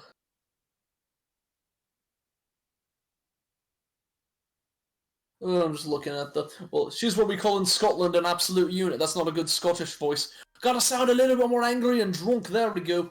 That's a better Scottish. God, trying to tell the difference between Scottish and Welsh is so hard. Because one of my favorite characters in video games, Nia from Xenoblade 2, she is Welsh, but I guess the only way you can tell is because she has a lot of weird slang going on. Gotcha. Yeah, that's like, hey, we got this generic anime cat girl. What should we do in the localization? Make her Welsh as fuck. And they did it well, because in Japanese she's just boring generic nya, and it sucks. So I will say the localization, despite having bad voice acting in Xenoblade 2, they absolutely nailed it with every character but Rex. So everyone's just everyone is super Scottish or Welsh or like some weird version of English that doesn't sound British. But everyone just sounds like they're on OSW reviews, and I love it. Incredible. Just look up random scenes from Xenoblade 2. You won't be disappointed. Crocky. Well, I showed you that one scene with Dahlia where she has like that southern accent. This random horrible Cockney child comes up to her and goes, "Oi, look at the pretty lady! I want to know all about you, pretty lady!" Christ. It's the war. I'm exaggerating less than you think I am. It's bad. I think that Darkscreen brought it up on stream one time because I wouldn't shut up about it. Incredible. Ugh. Yep, but mostly I've been playing Danganronpa lately, watching a little bit of anime. I was watching a bit of Ozaki before the stream started. Gotcha. Watching dumb trying to get my friend into VTubers, he didn't take it. I showed him like the Coco clips and some stuff with Corona, and I'm like, oh, how dare you not like cute doggo yelling about her chainsaw. But yeah, that was the thing. Yeah, you know Brian.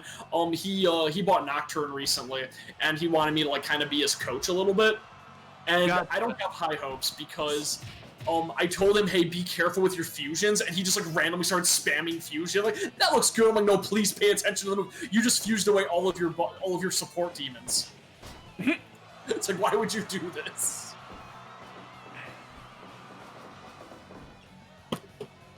And basically, I just have to teach him, like, dude, you're gonna have to do the menu finagling a little bit.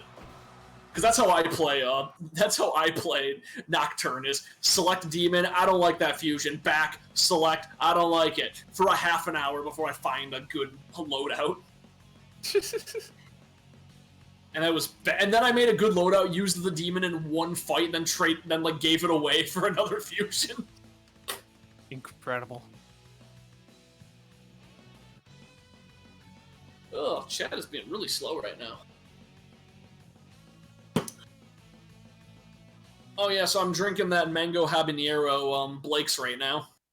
Nice. We getting some of that caramel apple Thursday. Hopefully. Better fucking get it. No promises. Yeah, that's true. That's true. Honestly, I'm kind of after my second mango habanero, like I'm getting used to it. It's not like as hot as I thought it was originally. I think it's because I was drinking it warm last time. If you drink it cold, it's more refreshing. Gotcha. Sums up watching someone play the game. But here's the problem: is that Skitty, he wasn't playing blind. I was telling him what to do, All and right, he wasn't I'm back. listening. What did I miss? Me complaining about my buddy Brian playing Nocturne and not following my instructions. Oh, okay. Talked about what me and Al are picking up on Thursday. All right. Yeah, we're going to get some hard cider at Blake's, our favorite cider mill. All right. Everyone can see the game. That's good. Yep. Carnage, I've never Go Tenge, but I know about it. Isn't it that weird dance anime? No, it's that weird anime that Ikitosen ripped off, but here's the kicker. I still like Ikitosen more. Yeah, that's fair. Here's the problem. I got bored halfway into Tenjo Tenge, even though there's a fat chick in it. I tried to read the manga, and the manga had a gratuitous rape scene that just made me drop it. Oh, yeah, I hate that. That's an oof in the chat for me. Yeah. Man, how the hell did Sword Art become so popular when there's a rape scene in every 12 episodes? Yeah, you know, people like to... I like that became a meme only recently. It's like, hey, ever notice there's a lot of rape in Sword Art Online? Oh, that is weird. Let's make memes about it. Okay. A little too late though, because it's already popular. Right. Anyways, we're still on the first set of matches, but the next match is between Matt Robinson and Charles Young. Here's the kicker. I think they're the cheapest guys I have in my brand, so I hope they don't bring the match down that hard. That being said, Matt Robinson, Charles Young. Matt Robinson being the baby face of the Nola Knights and Charles Young being the heels of the Cajun Crossbones. They were able to work great matches before. So I am hoping they put their A game in this, because I want this first bracket to end with a bang, and then hope everything goes well, because Matt Robinson, the John Cena of the Louisiana Society. Oh, and the song I'm playing is a remix of Ibuki's theme song from Street Fighter 3. Hells yeah, love Ibuki. I like everyone from Street Fighter 3 except Necro. Necro sucks. No, I actually like Necro. The character I actually hate the most is Remy. Remy's fuck Remy. Remy's just a French I thing. think you mean Sad Guile. sad gal. Yeah, Sad guy. Oh, yep. Necro's a weirdo, but I grew to like him. Who's that one character that everyone has the meme about? Like, let's just stand like in front of each other and do this pose. 12. His name's 12. 12. Yeah, you're right. 12. Oh, 12? 12 was a Bizarro too, but I love his X copy because it just messes with people psychologically. Yep. My Hero Academia, I don't think it's the best thing ever, but as a Shonen Jump anime, it's ahead of the curve. Yeah, I think that My Hero Carnage, Academia, I did a video a couple years back called I Like My Hero Academia, but I've always hated Naruto, where I actually explain my reasons on why I feel that way. And it Monster Games. there is That's my sponsor. That's my sponsor, dude. Kind of a general consensus that when Naruto first started, people were going, "Oh my god, it's like DBZ, but they learned from their mistakes." No, they And then didn't. Naruto made its own mistakes, and they're like, "Oh no." They didn't learn their mistakes. It was still slow and boring as fuck. No, but early on, a lot of people thought it was like DBZ, but it See, didn't have DBZ. if they were saying that early on, and I was watching the show at the time, I would have been like, "Man, you guys are idiots." And Oh, you they don't- were idiots, obviously. But I think that My Hero Academia is a good example of taking shonen tropes and actually making them, like, enjoyable. Like, it is there's very Bill true, Asperger. There we go. but it's well done. Yeah, I broke up with real character and decided to hook up with my boy Squiggleton because he got them tentacles. Yeah. Hell yeah. Oh, tentacles. Speaking of tentacles, when is Monster Musume gonna put a Kraken girl in there or something? Just like in that wrestling anime. They got that. Yeah, Oh, there's okay. yeah, that's in the manga. There's an arc with Meru's family, and one of the characters is is basically a Kraken girl. Yeah, I think every Naruto fan hates Boruto more. Yeah. I like Boruto as a meme. I like most things as memes more than the actual things. Oh, does that include Brute Guy from Halo Infinite? Yo, that one's great. That horrible, like, low poly brute. Oh man, yeah, Halo should have ended after Reach. Hell, yeah. Reach was good. Reach was That's a problem with things going on too long. I got an well, argument with no, a- it's not just that, but it's not Bungie anymore. They Yeah, switched that- studios, and that's it's true, and that's it's true. You're right. obvious. Bungie went on to do their own thing. Yeah, Destiny with its own issues. No, how could you? Thank you, Bill. I'm sorry, but what's his name? Charlie Young. His trunks remind me of a fucking protocol droid from Star Wars. You know what? You're right. Not a protocol droid, but it reminds me of a droid or something Star Wars related. R2D2. Yeah, he's got R2D2 colors. I mean, keep in mind he's the heel in the situation. I put almost everyone else is neutral because I haven't fucking put them in a spot yet, even though I have an idea of where they should be. By the way, Death by Yete is not here, dude. I noticed he's absent this whole chat. Son of Ifrit. Oh, Ifrit. Yeah, you're right. Yeah, he would say some things about Kenny Omega. He would defend Kenny Omega because he loves the way he points his fingers. That's such a condescending way to say it.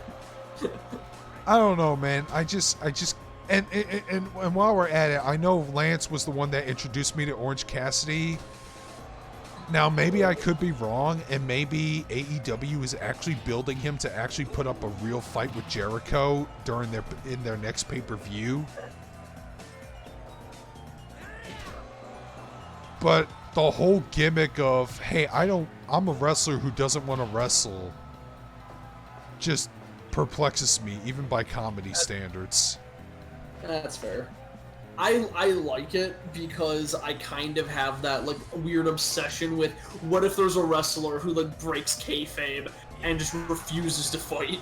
Then that's Vince Russo. Yeah, I guess that's true. Oh, that was a good hold. Oh yeah, I didn't put the stream up on Discord. I don't know if I want to do that because it might fuck with the audio quality. Yeah. Guys, I'll be right back. Just gotta you use the rest. Go for it. Oh, okay, he's Rest of working that- the crowd. Robertson's working the crowd. Yeah. Wow, we got 18 people watching. I should talk about wrestling more often. Pretty cool. Should talk about wrestling and anime titties. Got it. You know what? Yeah. See, there needs to be a good modern anime that balances both wrestling and anime titties. There was that one wrestling anime for a bit, but I guess like nobody was really that into it. It sucked. Trust me. Like the main character had a 50 loss streak. How do you even have a career after that? Okay. Damn. Okay, I don't know, Glass Joe. Okay, Carnage. We'll tell Al when he gets back. All right. We'll let him know. But yeah, that was my biggest problem with that anime was, dude, the main character fucking tapped out 50 times in a row to like the same submission hold in every match. I can't get behind this character after this. My issue isn't the fact that it was fan servicey as hell. My issue was that you made your main protagonist a bitch. Yeah, that's fair. Sometimes. Okay, See, that's why I hate Ikki Tosin in the first seasons, because, Hakufu's actually kind of a jobber. I mean, yeah, she was kicking ass, but she was kicking other jobbers' ass, and the only time she ever gets over is when she does her fucking Satsui no Hado bullshit. That's the issue I have with like a lot of anime, which is really unfortunate, where it's like, I love when, when certain anime will have a, we'll have a character that's like not overpowered, but then if you do too little of it and the character just sucks, and I'm like, oh, why should I care? This person's awful. Hey, Sakia, there are some good sports anime out there. I'll recommend this one. It's unorthodox. Bamboo Blade. It's an anime about kendo. It's kendo sports. But I think it's a really fun anime with some great characters and great I really moments. like Keijo, and that's a made-up sport about just the girls ramming their tits and ass into each other and knocking them into pools. And it's really enjoyable. Is Brazil still trying to make that an official thing? They fucking better. If they give up, I'm gonna give up on the whole country of Brazil. Yeah, I will too. And here's the thing. I actually have a Brazilian classmate in acting class, so... And yeah, you know what's really... I have a funny story to tell. Let me lower the volume a little bit so I can not scream over the fucking... Sorry about this, guys. I have it muted, so... So, oh wow, okay.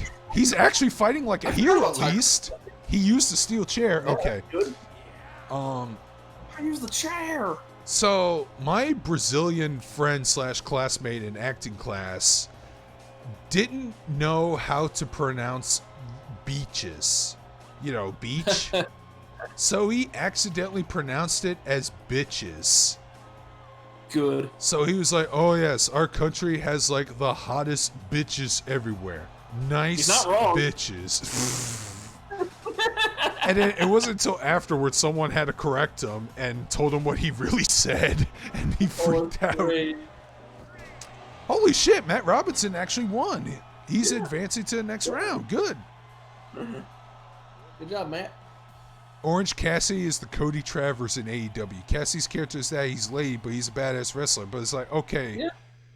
Well, I hope Jericho actually pushes him 90%. That's still the lowest, but it's not that bad, but we could do better. Yeah. Okay, I'm going to save right here. I don't even know the point of doing that. Next match. My champion, Alex Thompson, is going to take on Daniel Harrison of the Cajun Crossbones. Let me change the background music. I don't know. Like I said, when I see Orange Cassidy actually give a shit, that's when I start to give a shit. So. And that's how he's trying to make it special when he gives a shit. I know, but now's one of those special times because he's fighting Jericho. Is what I'm saying. So. My little dog pockets. Yeah, exactly. Stupid. Yeah, I haven't watched Tiger Mask, but I kind of want to. Like, I've heard good things. Are we talking about the original Tiger Mask, the sequel, or the current one? All of them. Okay. But I think Carnage specified W, so I don't know what that one He did is. say W, and then later on he said, "Watch Tiger Mask W." Yeah. Oh, okay. He did ask Tiger Mask W. By the sorry, way, I I'm playing a remix of the River City Ransom theme. Hells yeah. Yeah, W is the current one, and it has a New Japan license. Sweet. So you have Kenny Omega played by a Japanese man speaking English. Good. So yeah, Alex Thompson, the guy in the white shirt and the jeans, he's the current champion. I know he kind of looks like a regular dude, but that's why he's the champion. He's the everyman. Yep. Love every man. He's the blue collar guy, but he's also buff and strong to be above average. So His look kind of reminds me of Kevin Nash. yeah, except yeah, you nailed it. here's the thing. Except this guy can actually do more than 3 moves. Oh, I love Kevin Nash. Yeah, trust me. This in the previous match, he fucking rammed his opponent into like 2 turnbuckles and then slammed for a pin. Alex Thompson, this guy's the man. Oh yeah. Yeah. I haven't Carnage seen the debate yet he because liked I don't your think. video on Naruto fans. Ow. Okay. What's that? Yeah, Carnage says he liked your video on Narutards. Dude, that was the first Big Al video I've ever seen. So First Big Al video I've ever seen was his One Piece censorship rant. oh, Oh, dude, the one that was like 20 parts? And the funniest part is, we were friends for like a year, and then he mentioned, "Oh yeah, I make YouTube videos." Wait a minute, you were that guy.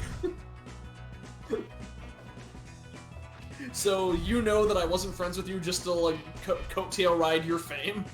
Yeah, like Demix. I don't think you can plan that far ahead. These guys look like they could be siblings. Yeah, they do. Like, By the way, did you know that Demix's mom told him that he shouldn't be a father, and it like apparently crushed him?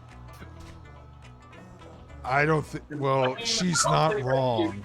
I don't think I should be a father. I don't think I'd be a good father either. I'd be like a cool uncle, but I think as a dad, I'd be like way too lenient.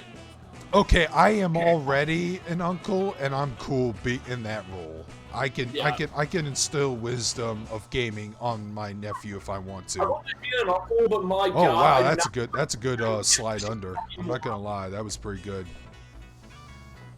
My sister called me at 3 a.m. the other night and said like, "Hey, my boyfriend just got his face broken in a bar fight. What do I do?" I'm like, what the fuck are you calling me for? I don't go to bars. Well, actually, no, that's a lie. I do go to bars, but I still go in the corner and drink by myself. Yeah, the proper way. Oh no! Apparently, last time I went to a bar absolutely plastered.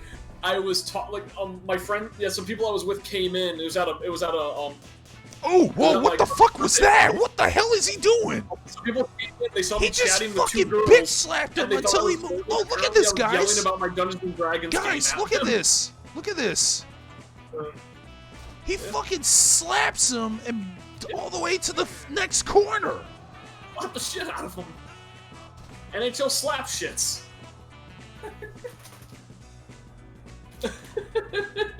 God, I'm not gonna lie. It would piss me off if this heel wins, even though he's a heel and he's supposed to win. But Heel rule. he's our goddamn champion. The champion. Tower Bridge! Hey Al, you still alive? Says Bill Asperger. Yeah. I forgot about that. Yeah, but Bill's surprised he's alive. He's just working on his craft on Fire Pro because the next thing he needs to work on is I forgot what I told him he should work on. Action arcade wrestling. Well, that too, but got That it. Punch-Out review? That too. I wasn't gonna bring it up, but you brought it up, so that's on you, buddy. I still have that game for the Wii, so until they make a Switch re-release, I'm still holding on to that copy. I'm not ready to have kids, plus I'm single. I have a boyfriend, either I'm too awkward and quirky. Wait, you say you have a boyfriend or you don't have one? Either way, awkward and quirky are like 2 positive traits of a woman. Jesus Christ, he low-blowed him. He's going for a submission.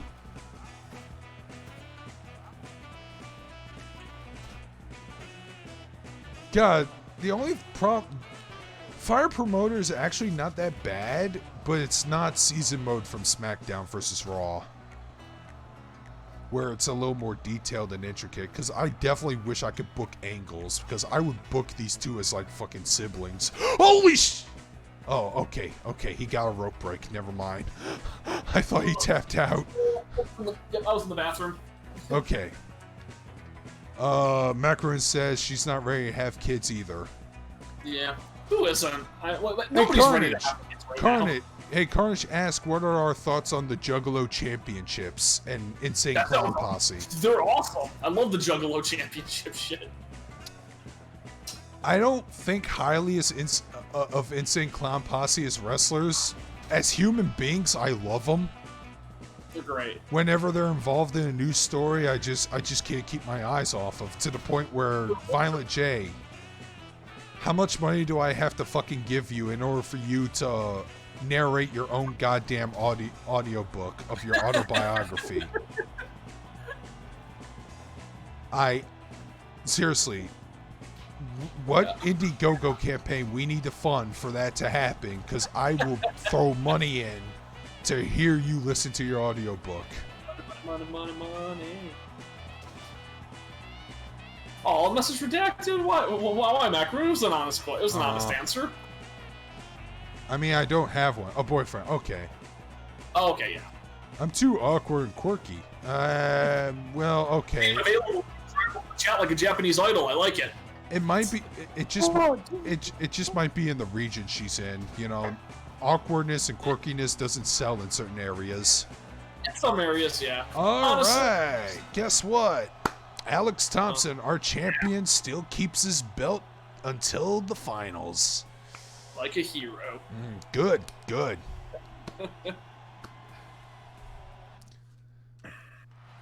97%. Okay. 97% Rotten Tomato score. Like it. Hey, Big Al, you might not know what I'm saying, Al, and I'm probably crazy, but do you remember that girl you mentioned in that one video I can't find who made One Piece AMVs? I think their name was Safari or Saber or something. Sabery. Yeah. Why? What's up? Oh, he's just asking about it. Oh, well, yeah. Yeah, you might. Yeah, after you answer in like 20 seconds when the stream catches up, we'll probably do a follow-up question. Okay, next match is LAWS newcomer Kurt Kidman, the Gentle Giant, versus Matt Robinson. Is Kurt Kidman gonna reverse all the power bombs? I hope so. Yeah. Kurt Kidman is a pretty big dude, and I kind of want to see him advance.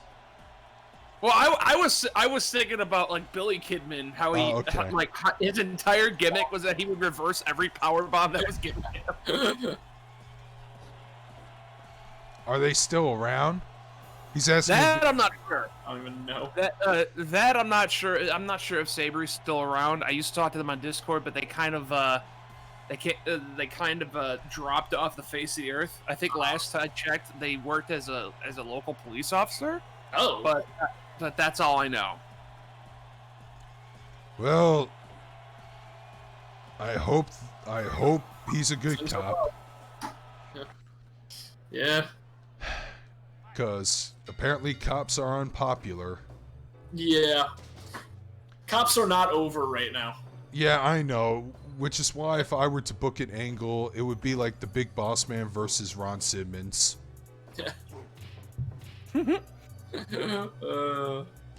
I love just describing things with dumb wrestling terms. Yeah, I know. That being said, I sure hope High Dive doesn't fucking remove Pat Labor and You're Under Arrest off of their website because it's anime that's censored around police. I doubt that.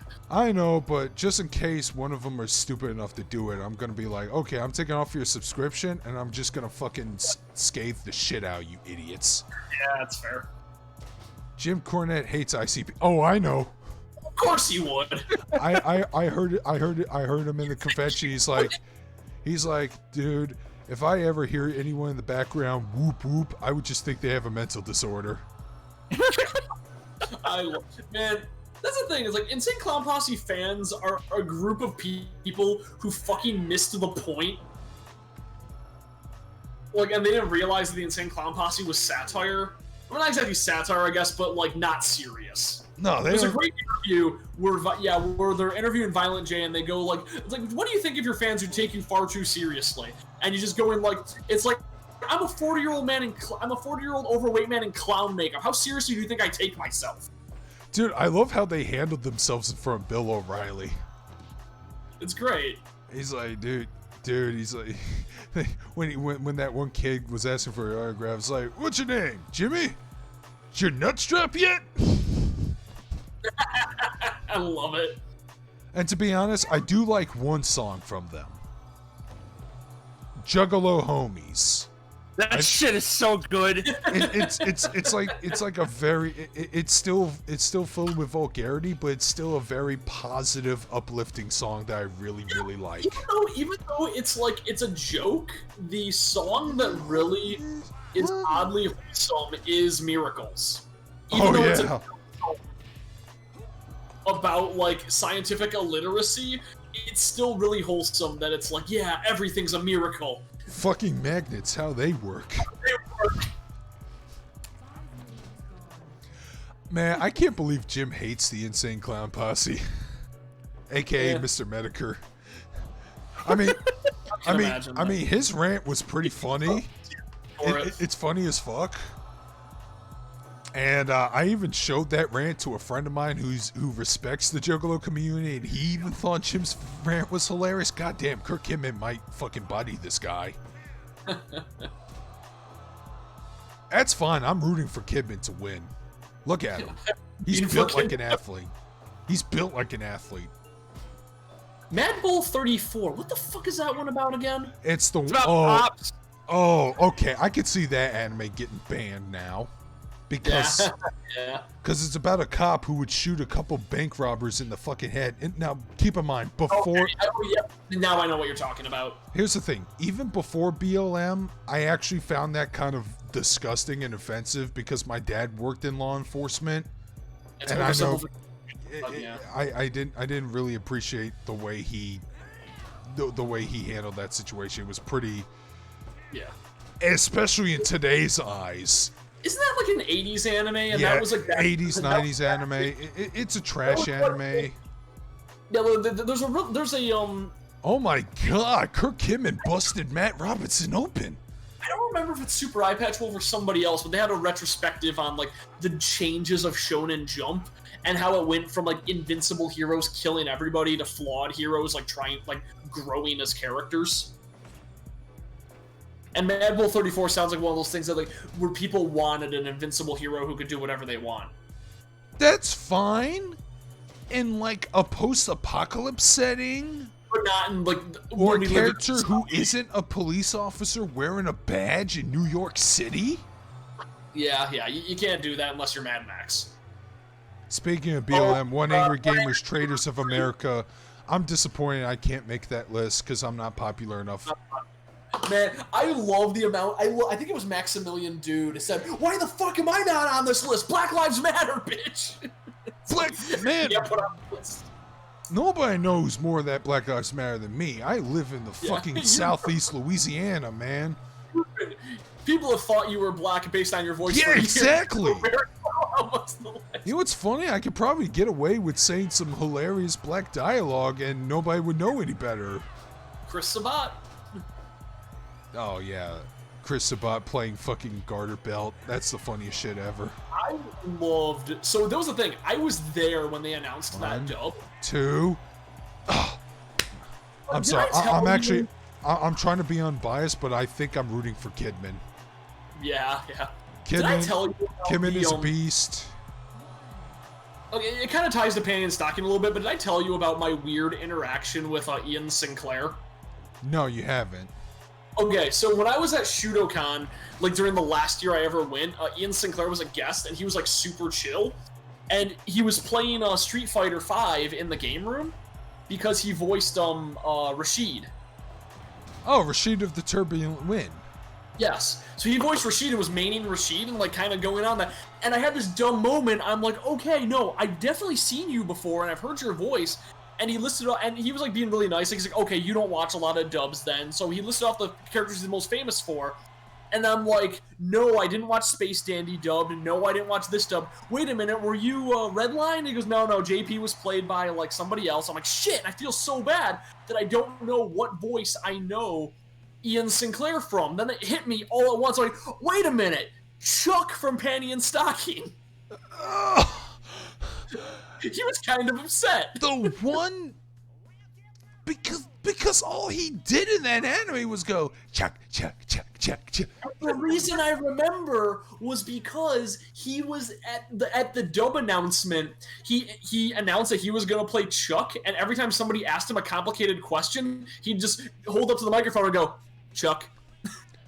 I can't wait. I can't wait to talk to you about Danganronpa V3 because I met the voice actress for fucking Kaede Akamatsu. Oh, okay. And we had some interesting talking points. She's also the voice of Antamaki. But, okay, so good news, Kurt Kidman advance. Bad news, it's the lowest rated match in my tournament. Yeah. People are tired. All right. People are tired of heels always winning. No, he's neutral, but I'm probably going to book him neutral. as a babyface. I was thinking about booking him as a babyface. So what's a good? No, you know what? Let's play some Third Strike as the next fight song. All right, nice. All right. Alex Thompson, our reigning champion, will take on newcomer Kurt Kidman. Battle of the Giants. It's going to be a colossal. Yes. I'm not good at wordplay. Slobber knocker. It's going to be a colossal slobber knocker at the Superdome. Super Brawl Saturday. What's it called? Your t-shirts are so small. Your t-shirts are big. By the way, did you hear about the new announcement, the new faction that was announced in Raw, and apparently they pulled a rabid BLM protester movement by throwing Molotov cocktails at a generator or some shit? Hell. Yeah, and Jim Cornette said, "Oh, I hope this isn't a response to the protesters." Remember that time that WWE tried to Oh, do... we know, but we don't care. He's still a talented voice actor. I mean, I know what you're talking about, Carnage. We're not going to talk about that. Yeah, don't say anything because I haven't gotten to the end yet. I just finished chapter 4. No, he means Chris Sabat as a voice actor.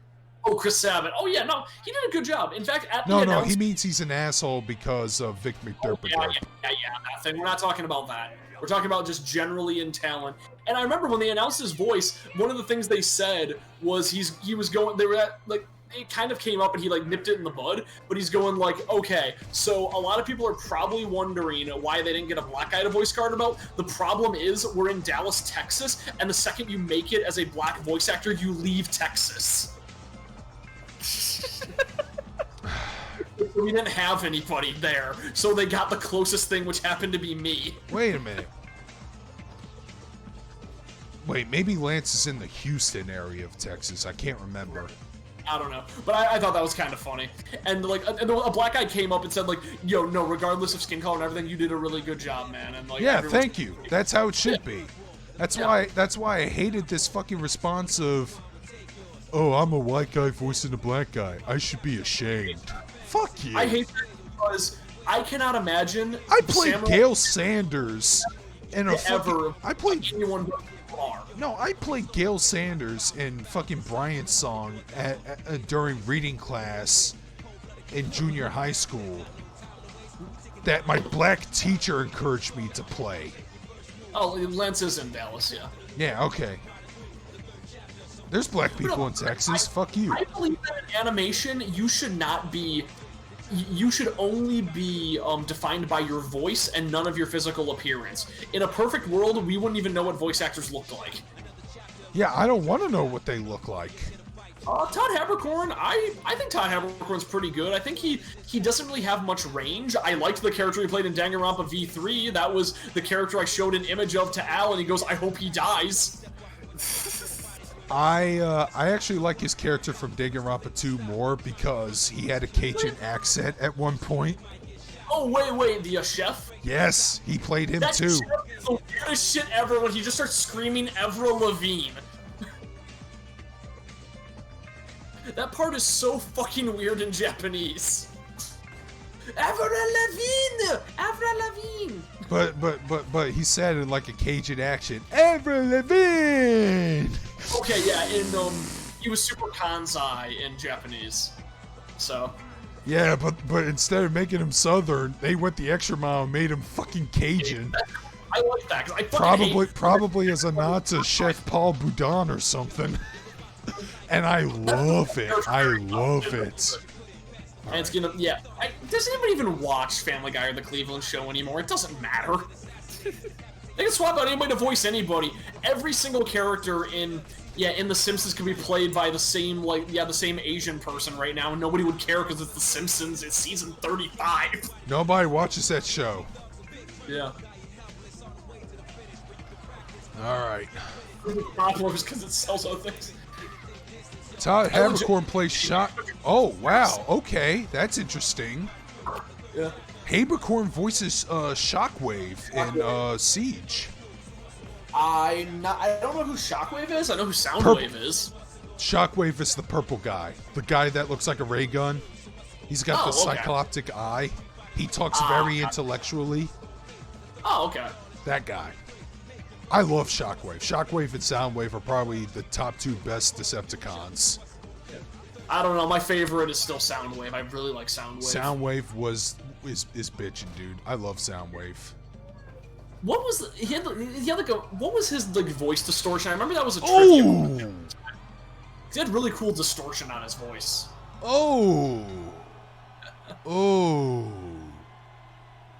But I'm trying to think like. Oh! Look at the finish! Look at the finish, guys. He just straight up crippled Kurt Kidman. Yeah. Oh. Oh, what was it? No, I was thinking of like dumb voice acting stuff, and I kind of love when. Oh my god.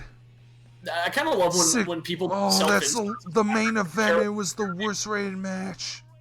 Oh no! Fucking cripple. He's dead. He's fucking dead. Fucking dead.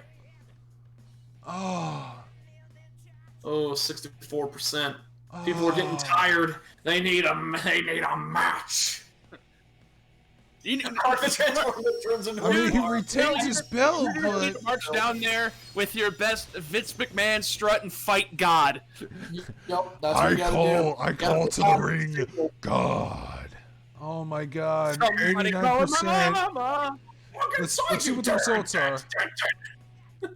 Oh, he fucking injured Kurt Kidman. Oh, he crippled. He fucking potatoed him? He injured him and he didn't even get a good rating from it. Oh my God. Potatoed him, that poor bastard. Oh, Kidman, no. Hey, good news. We got 1,700 people. Great success, but I'm so fucking angry right now. I'm so pissed. Oh no. I feel like Jim Cornette when he wanted to scream at Russo for causing Dr. Death Steve Williams his career. You just said I feel like Jim Cornette and left it there, and you probably would have been accurate. I said I felt like Jim Cornette when Dr. Death got beaten by Bart Gunn in the Brawl for All. I'm just like, good going, you idiot. You just crippled our potential next main event guy. Luke, where have you been? The Google Stadia has been a flop for almost a year now. Apparently Pierre Cullen's coming back for Siege. I can't wait to see that, but I'm sorry, I'm too distracted by what happened. Yeah. Hey, it made decent money. Yeah, we still turned a profit, but But I was picking on Kirk Kidman to be our next guy. Oh no! Just give him a Z-Pack. He'll be fine. You got Daniel Bryan. You son of a bitch.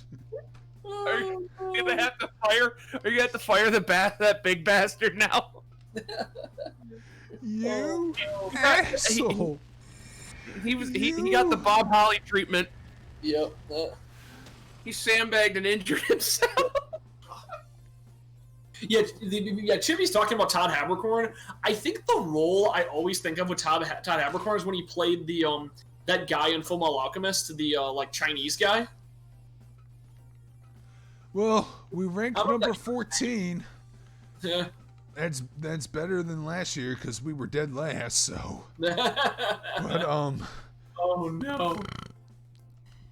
I'm Oof, so fucking upset at how this year ended. I wish I could go personally to the locker room and yell at Alex right now. So I guess Shit, ow.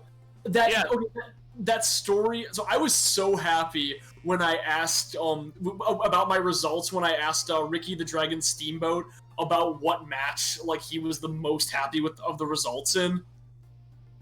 Alex and Thomas have been feuding for a while now, but hostilities finally exploded between them. So Macaroon, one of the guys he wanted to push as champion got injured and is out for 4 weeks. That's why he's upset. Please decide the sponsor contract for the next new fiscal year. Cheetos! Lit Cola. That's the only option I have, so you know what? We'll take that. Lit Cola. Okay, let's see. Push that shit like WWE pushed Domino's.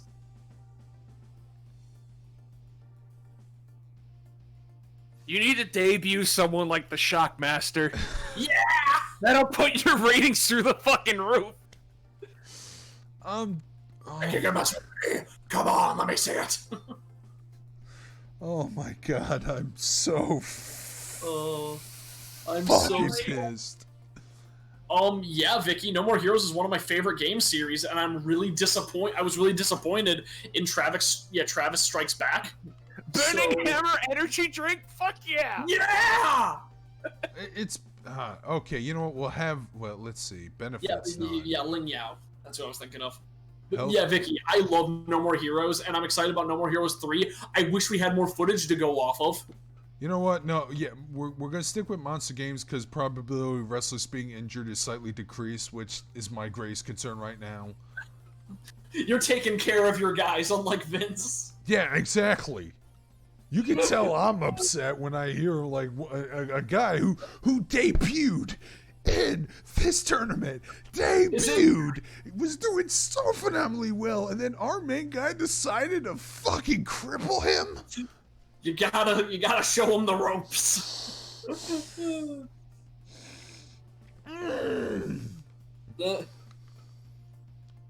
You get crappled. Yeah. You know.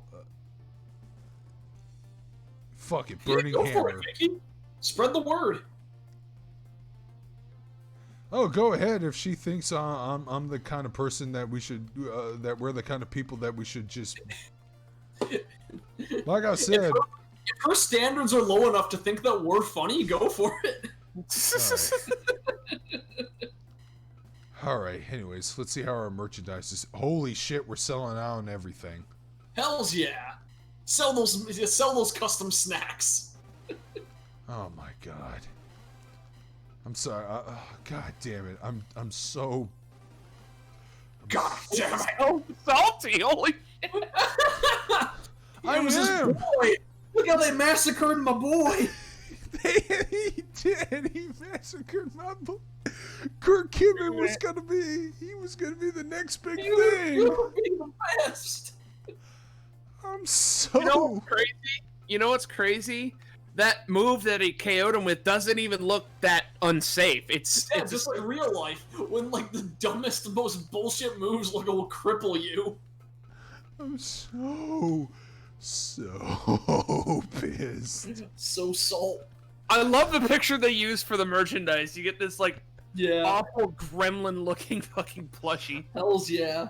Oh, fuck you, Alex Thompson. I was keeping you as my big guy, but the way you fucking injured new talent tells me that you're starting to look like Shawn Michaels in my fucking eyes. And I'm not Vince McMahon seeing Shawn Michaels. I'm Jim Cornette seeing Shawn Michaels for who he really is. It's such good shit. By the way, I don't know if you saw that commentary track of Jim Cornette did a commentary track watch along of Vader versus Shawn Michaels SummerSlam '96. Oh, Luke, Ritual of the Night is fixed right now. I don't know if you saw the watch along on that, but that's what Jim Cornette does. He does commentaries on wrestling matches, and one of them was Michaels versus Vader, which I thought would interest you because you're a huge Vader fan, Yep. Big Al. Time. And he's, What's up? Mike Jim versus Cornette. Vader. Okay. Cutting out. Jim Cornette does a comment on his podcast. He now adds commentary tracks to wrestling matches. Okay. One of them is Vader versus Shawn Michaels SummerSlam '96. Okay. And he talks about how Michaels basically buried Vader, making him look like a bitch the whole time. Plus that one time, I don't know if you're familiar with this, but Michaels was doing like a diving stomp from the turnbuckle, and then he screams in the middle of the match at Vader's ear, "Move!" and stomps on his head. That. Yeah. Jesus. Yeah, like Jim Cornette, and Jim Cornette talked about this. He said, okay, it was supposed to be like this. Michaels beats Vader in SummerSlam. Then Vader beats Michaels in Survivor Series. I can't remember if it was Survivor Series or Royal Rumble, but it was supposed to be a 3-part match. Didn't happen that way. It ended up being 1 part because Michaels was a egotistical asshole. Yeah, sounds about right. Mm-hmm. Yeah. In line with his character. Did you hear Luke, what Shawn Michaels did to Bob Holly? No, I didn't. So they would have meal cards or whatever after a match, and Bob would sign his on what he would want. But then every day he would be the only guy without any food. And he's like, what the fuck is happening? And then one day, he confronts Randy Savage, the Macho Man, and then the Macho Man tells him, "Ooh, yeah, brother. I've seen Shawn Michaels. He's been tearing up some of them cards. They might be yours." Ooh. Pretty spot on. And sure enough, it was that. Sure enough, that's what he's been doing. And then Bob got so pissed, he decided to confront him in the locker room. He said, "Hey, don't fuck with me." And he's like, "What are you talking about?" He's like, "You know goddamn well what I'm talking about. So don't you or any of your clique buddies ever fuck with me." And then after he left, Randy Savage and Rick Rude were actually outside of the locker room door giggling. And then Macho Man's like, "Oh yeah, that's how you handle it, brother." Oh yeah, and Luke, I played Ritual of the Night on the PC. All right, let's see if I can sign some new talent over. Yeah, so you don't put all your eggs in the Kidman basket. Don't worry. Once Kurt Kidman comes back, he's gonna come back, and he's gonna come back like Kurt Angle after WrestleMania 19. Okay. You know what's funny? So I'm making Undyne from Undertale, right? Right. And there's a taunt that I downloaded from the workshop because you can make your own moves and shit now, where it's kind of like the Stone Cold thing where you beckon for someone to throw something at you, but it's a microphone. Catch the microphone, speak into it, and throw it to the ground. And that's what I'm doing for our entrance. And I'm trying to pick some lines from the Stardom roster, but it's like the Japanese women they're all like into it and they're like screaming into the mic and shit. But you have like the Gaijin roster, and they're just like phoning everything in. It's like the American and English roster. They're just like, ha, yeah. Yeah. Yeah. Like you hear the Japanese, they're like Ikazo and Shire and Bakayaro, and then you have the English roster. They're like, let's go, Yum. yeah. Yes. Oh, this guy represents Kings Road. Warren Watson. And Masters of English. And then there's Kenny Omega with his lines where he's like, you get it, like he over enunciates fucking everything he said. As you should. Kenny Omega talks like a Japanese person speaking English. I wouldn't have it any other way. They should have included that fucking blow up doll as part of You mean the greatest wrestler of all time? with the 10 in a row Canadian destroyer. The ultimate indie move. Okay, so there's this move I downloaded called the Indie Canadian Destroyer. And what it is you do a Canadian Destroyer, but your opponent no-sells it, flips you off, and kicks you in the balls. Yup. Where the fuck do you go? Oh, man, stables. The most devastating looking move in existence that everyone no-sells in the indies because they just want to pull it off repeatedly. All right, bye, Lawrence. You You acted very heelish towards Thomas at the beginning of the match. You're gonna be part of the Crossbones. Isn't Ernest Miller an actual wrestler? I don't know, but he's part of the Cajun Crossbones now. Yeah, Ernest the Cat Miller. He was in WCW. He did like some roundhouse kick. And Yuki, He did some roundhouse kick. That's how he's known. Yeah, it's a roundhouse kick called the Feliner because he's the cat. Oh, okay. But no, just the way you said that, it made it sound like he did a roundhouse kick and that was all he ever did. That was his main move. Actually, yeah, that was. I think he did a sleeper at one point. Because MMA. That's great. He's even an MMA fighter. That's great. Yeah. Except the real Ernest the Cat Miller was black. Yeah. So they whitewashed him for this game. Testicular claw, yes. Just grab those berries and squeeze. Oof. That's a move. I have Joggy on my roster. I think he has that as well. Joggy also has a move where he pulls out a shot. As he should. I messed the most powerful martial art gun. Yep. Fighting style gone. Whatever works.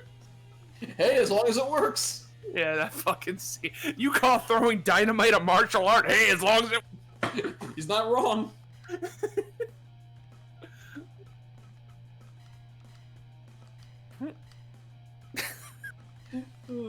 I love doing shit like that. Yeah, remember when the tank had pressure points? God, you're right. Okay, so you will appreciate the reason it's gonna be fucking insane to make the anime of JoJo Part 6. Okay. Because Rao and Kenshiro show up in Part 6. Amazing. Because there's a character who has a stand called, Bohemian Rhapsody. And what it does is it makes every fictional character in the world real. Oh, And then wow. they actually do in the respective series. So as a result, Kenshiro and Rao start fighting to the death in the middle of Tokyo. Incredible. Oh, and what do you think of the Motor City Machine Guns? Carnage wants to know. I haven't been paying attention to him because I don't watch Impact Wrestling. Because I heard I heard that the Motor City Machine Guns is actually like their best stable. That's good. And You gotta represent the mitten. So we were talking about like depressing wrestling earlier. Oh, Wrestling with Regret, Brian Zane, he actually recently did a review of The Wrestler, the movie with Yeah. the fuck's his name? Mickey Rourke. yep, that's a good movie though. No, he kept trying to put it off in the review because of how fucking depressing it was. It's a depressing movie, but holy shit, I love that movie. It's a great movie, but I had to look away in the scene where he loses his mind and slices his arm on the fucking deli slicer. So here's the funny thing. I worked at a deli counter, and we would reference that movie all the time just because we worked at a deli counter. That's incredible. It was really weird. I should make Ram Jam Yeah, right. as part of my roster. You know, give him one too many flying headbutts, and then he Oh, Crispin no. Law's entire roster. Oh, God. Oof. That movie is so amazing. Like, oh. Jim And then he Cornette fu- hates and that then he movie, rep- obviously. What's that? He hates that movie. Why? It's kind of true. Yeah. I don't know. Anyways, I'm just gonna go through this month and just go straight to the main event. Okay, so if Jim Cornette hates it because it puts wrestling in a bad light, he's one to talk because he always shit talks wrestling. Yeah. It's like, it's the only wrestling movie I know of that actually portrays wrestling how it is. Like when he showed the scene where he's doing signing, all I can think of is the picture with Virgil. That's all I can think. That scene is so real. All right, let's go see Alex Thompson fucking cripple another talent of mine. Honestly, one of the saddest scenes in the whole movie, I think, is when he's trying to like connect to the neighborhood kids, and they all think he's super lame. Jesus. Yeah, like he's Yeah, going, all like, you hey, do is headlocks for 20 minutes. Yeah, it's like, oh.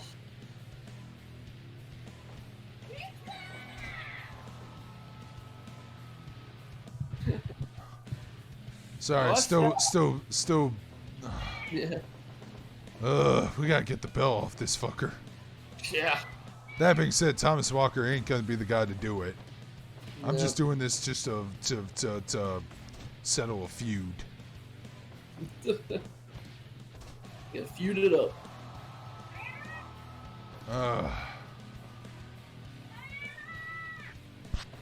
So yeah, this stream might last a little longer because I'm not doing a D&D session tonight.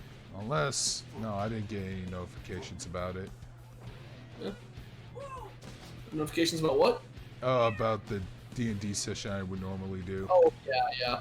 So I'm actually playing a really weird D&D session right now because one of my buddies going, oh yeah, we're doing like a tabletop thing, and there's a game called How to Be a Badass, and it's like simplified D&D where you play with D12s. And I was looking into it, I'm like, what's the deal with this? Like, oh, he made it. That's why we're playing it. Like, he did all the artwork, he did all the balancing. And I was like, shit, dude, this is awesome that he actually made this game. But he was pushing it through cons for a long time, and unfortunately, he can't do it right now.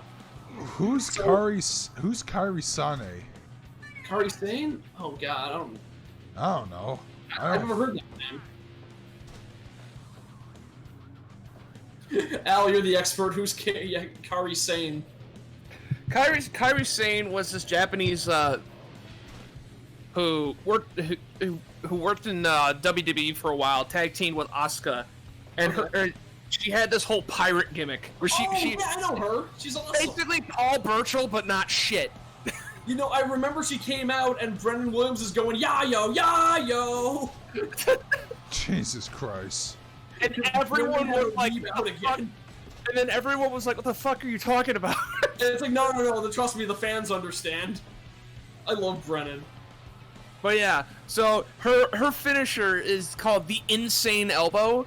It's a flying elbow drop like Macho Man, but it for some reason she like makes it look so graceful. Like when she leaps up at the apex of her height, she like lifts her leg up.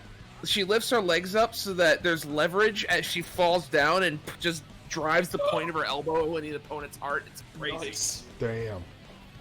You know, I remember her pirate outfit. It looks really cool. She looks like that one character from League of Legends that I see cosplayed all the time.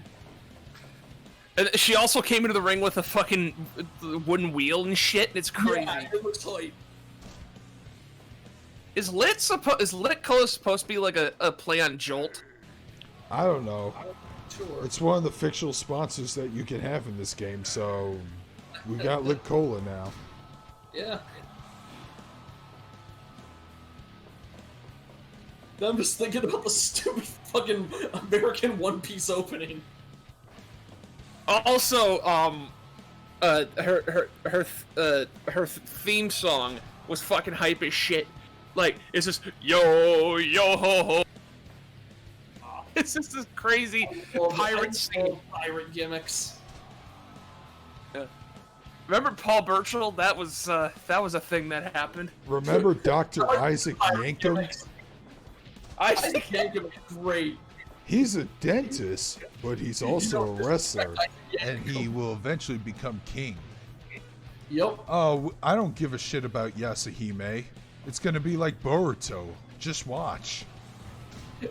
Al, did you see that shit that Alex is posting? Where he's like, he's watching an edited version of Harry Potter where they replaced all wands with guns. What? It's the funniest shit I've seen in a long time. Oh, yeah, that's It's like they replaced like all the magic with bullet wounds. So I'm calling it Harry Potter and the Glock that fires. as opposed to the Glock that won't fire. Yeah.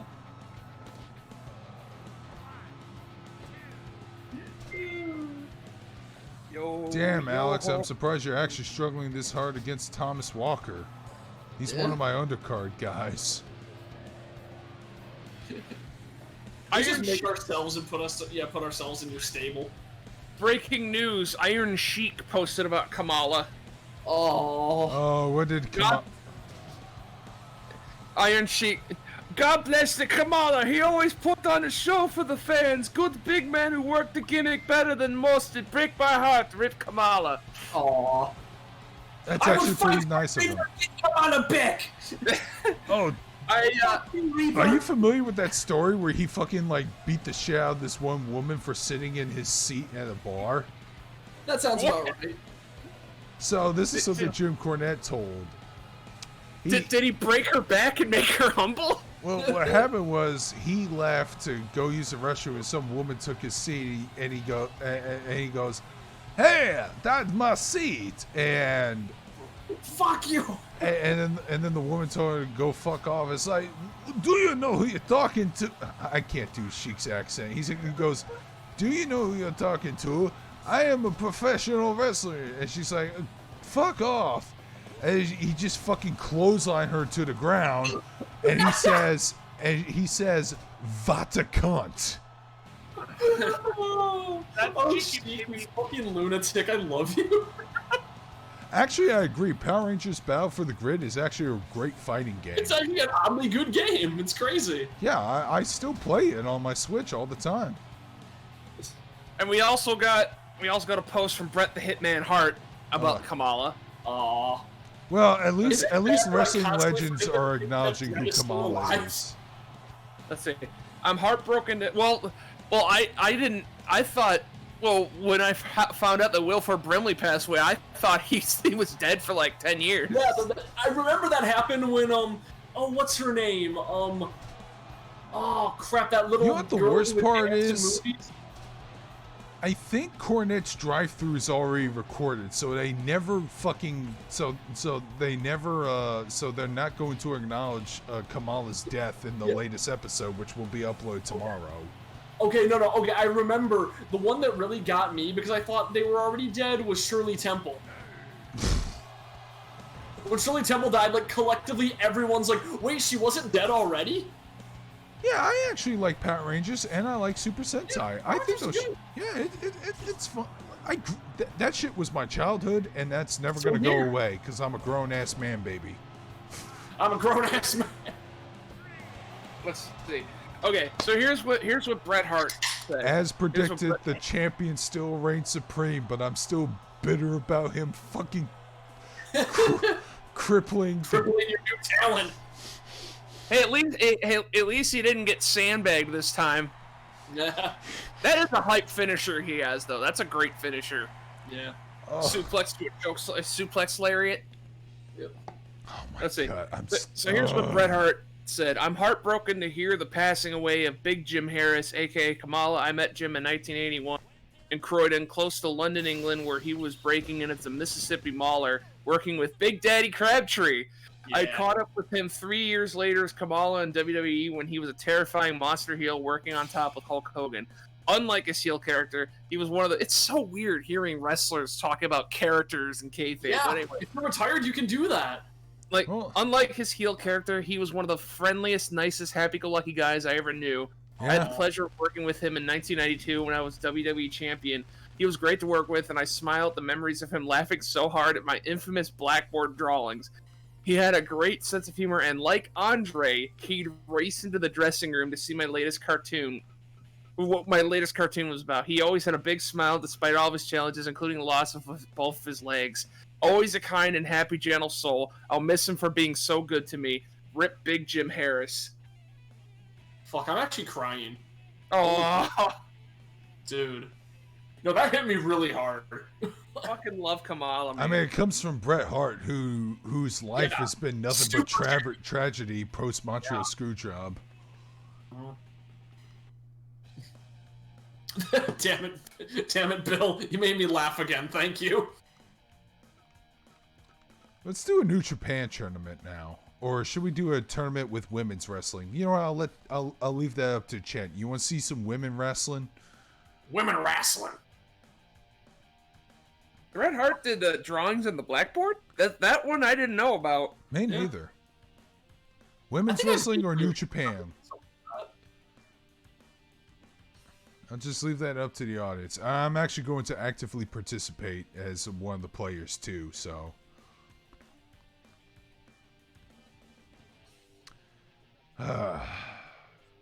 Nothing but tragedy. Kamala dies. My new future top guy is fucking injured. And the prom's tomorrow! And the the prom's prom's tomorrow. Wait, what? My new top guy, he was like, yeah, these two are gonna have a great match, and oh, you crippled him. Yo. Okay, I'll take that as a yes for female wrestling from Bill. So Thank you, Bill. Yeah, wow, fucking bra and panties matches. That was the epitome of just good old trash television. that was I one of hated the playable matches, and Here Comes the Pain. Yeah, I remember that. Yep. Ugh. Okay, there was that video that me and Al were just losing our shit over, which is those guys who were playing WWF No Mercy, and they put Jim Ross as the hardcore champion and played through his story mode. And then they gave him assless chaps. Yeah, no, they gave him like a thong and was it just a thong and like a t-shirt? And it was Yeah. It said back that ass. all over the place. Yeah, man. You.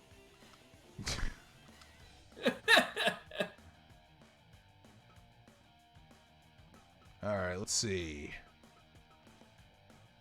No, wait. Let's see who am I gonna play as. Oh, I can't play as Rainbow Rico. Oh, because I don't have. Oh, I still need to finish some DLC or some shit. All right, let's see what we got in the Stardom roster.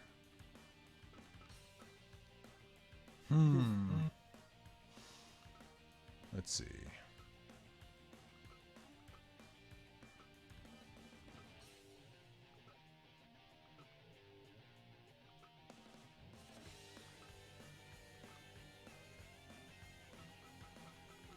Blame that on Vince Russo. Hammer yeah. Can Can I blame that on Vince Russo? Because that was also in WWF. I'm gonna blame that on Vince McMahon. Every horrible person in wrestling is named Vince. Speaking of ballless, gutless pricks, Vince Russo. How you doing, Vince? You want to know how he quit the WWF? Have you heard that story?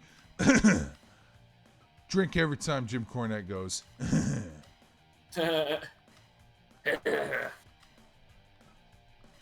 No way, I'm already Jungle Kiana. TNA of Fire Russo. Fire Russo. I love chants, especially after WrestleMania. People are like hungry for stupid chants. Huh.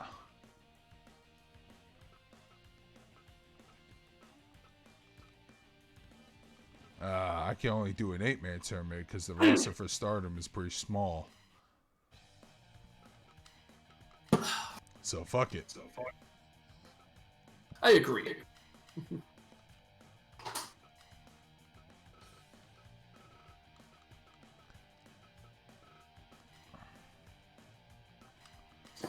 Who should I fight? No, you know what? Fuck it. Starlight Kid. Woo! Woo! I totally killed her just like I killed, Just like I killed your tag team partner. Last name Licious, first name Gangster. Gonna mess you up like I messed my manager. Oh, man, I forgot what the lyrics are, but he hit him with a tennis racket and a shot of Hennessy. God, Boondocks was great. Oh yeah, it will never stop being great. Well, it did stop being great when they brought it back, but you can't beat those old episodes. Congratulate me for All right. No, wait. New ring, because it has that. It has that. Hopefully, it's the custom ring I have. Yeah, sure. Wait. Oh yeah, Al, I went to Toast today with Brian. Which, yeah, next time you're here, we definitely got to go to Toast. I miss that fucking place. Oh yeah, I forgot you have been there before. Yep. Damn, I can't surprise you with how good it is. I had a bourbon iced coffee for breakfast. Good. It was delicious. I have no idea who Ace Austin is. Who's Ace Austin, Carnage? Big Al.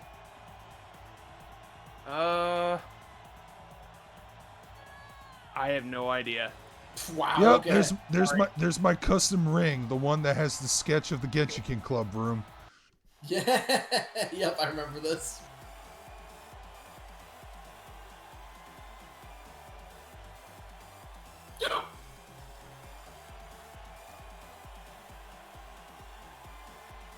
All right, let's see some sweaty, muscly girls put each other in headlocks for 2 hours. Yeah, that's my jam. That's my fish. What isn't my fetish?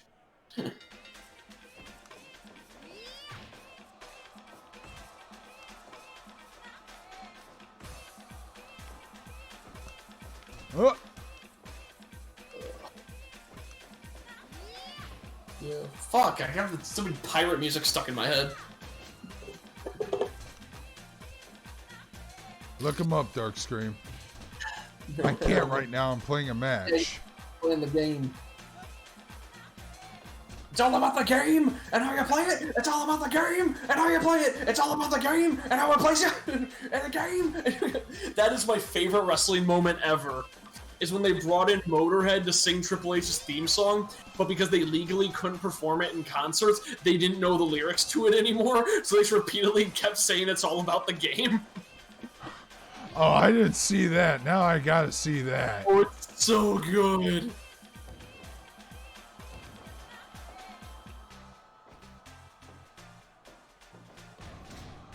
Alright. Oh, she's a bitch.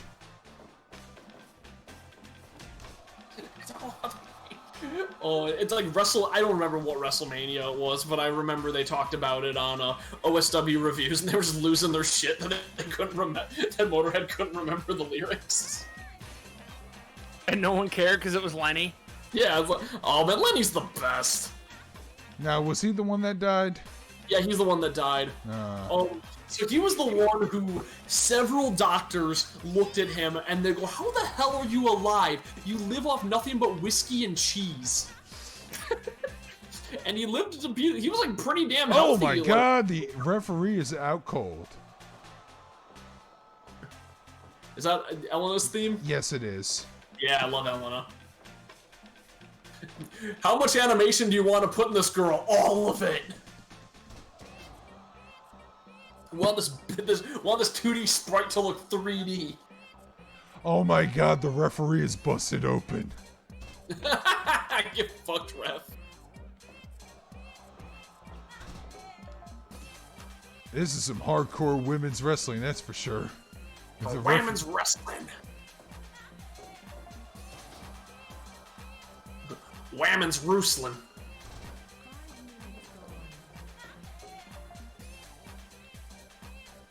It was Super Fire Pro Wrestling Special, Bill. Yep. Yeah, we were talking about that like an hour ago.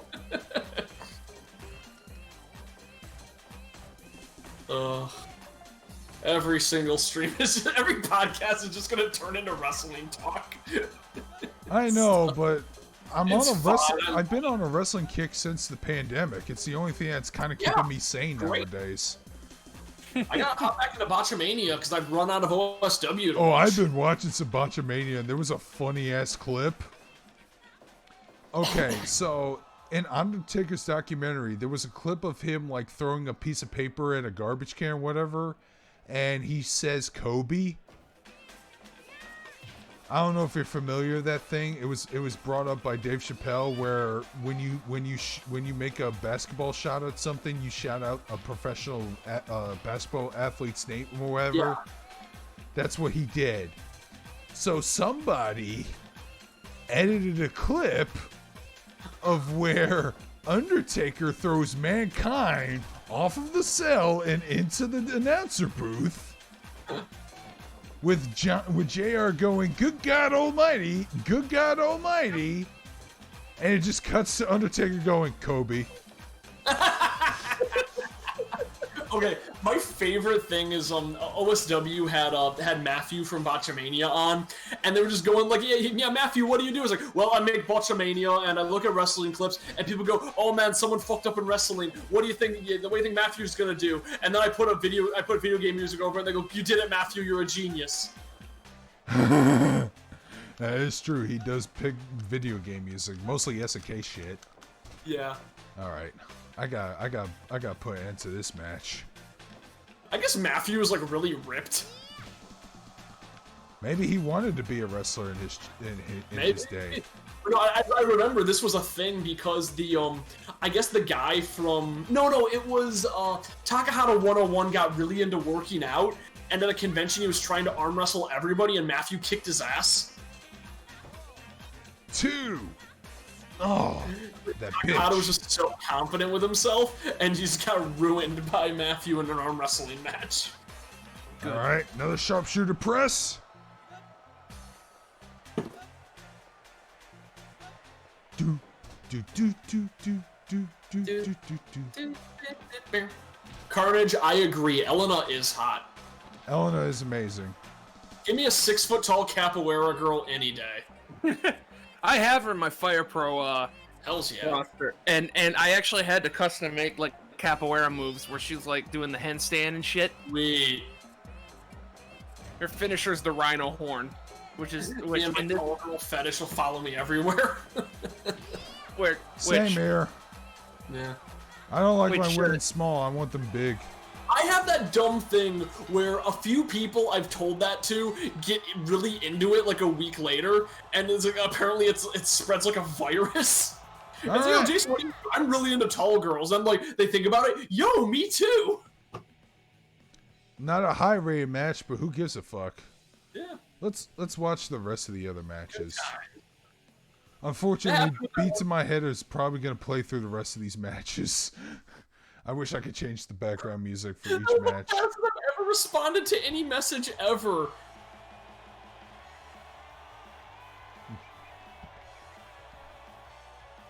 I don't know anything about this wrestling promotion. I just want to see some good women wrestling because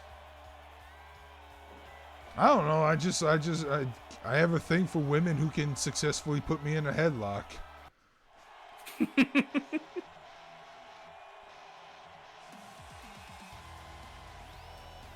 The thing that pisses me off about this game, since it's still sprite based, like if a character has like a asymmetrical design, they'll still do some fucky things with the mirror or whatever. I mean, take a look at this woman's makeup. With the makeup on the right eye, it's gonna keep switching no matter what perspective it is. Just watch, guys. Well, guys, I hope you enjoy having beats in your head, because that's all you're gonna hear.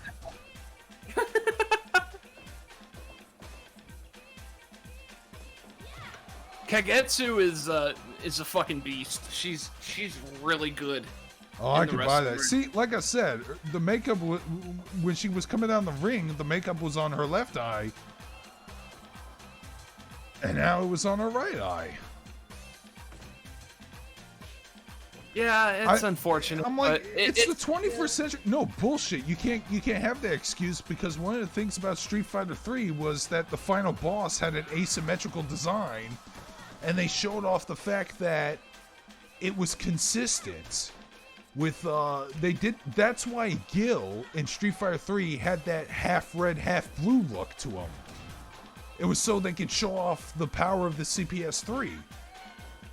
Oh wow! Just punched her right in the badge. If I remember correctly, he had different elemental attacks based on which way he was facing.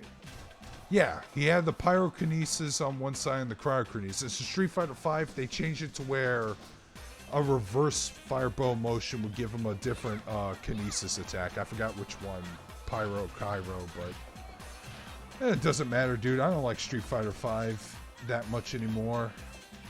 Like I said, ex-girlfriend who's trying to win me back, and I just want to let you know, one of these two is going to be my next opponent.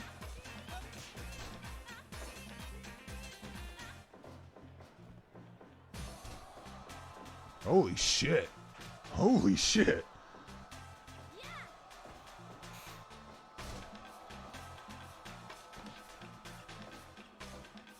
Not to mention, fucking 90s delinquent biker chick, anime chicks are pretty awesome too. Just like, what's her name from Zombieland, what's Saki? Yeah, Saki.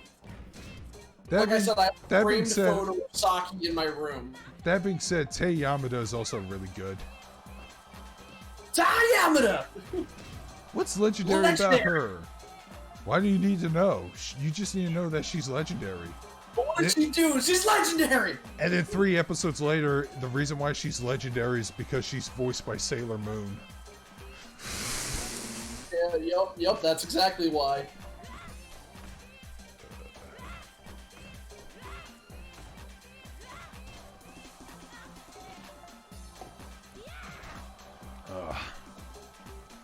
I am going to see this tournament to the end, guys. So we're gonna see this through the end.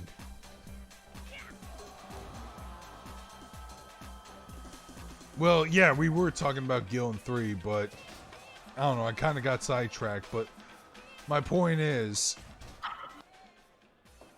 Street Fighter 3 is like 23 years old. And we still can't, and for 2D fighting games, we still can't fix this symmetry problem here, as evident by this female wrestler. What's her name again, Al?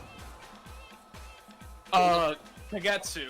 Kagetsu with her black makeup on. I don't even know if it's supposed to be canonically in her left or right eye, but it's always hiding.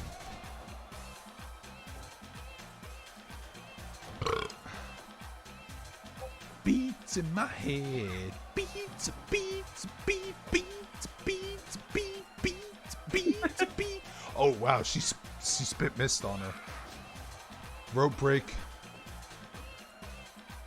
Yeah. Oh wow, she gave the audience the bird. Kagetsu might be my waifu, I don't know.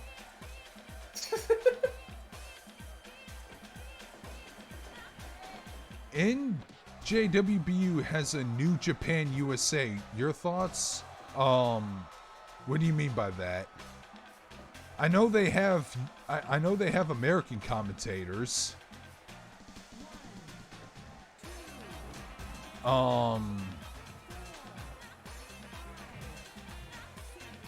Hey, if they have a streaming service or something I can watch their content on, I'll pay a monthly subscription on.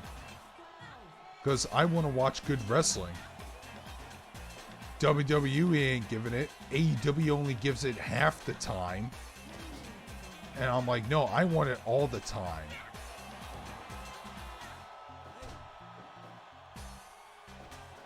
Speaking of, dude, I found a video from way back when. Are you guys familiar with the wrestler Maxwell Jacob Friedman, aka MJF?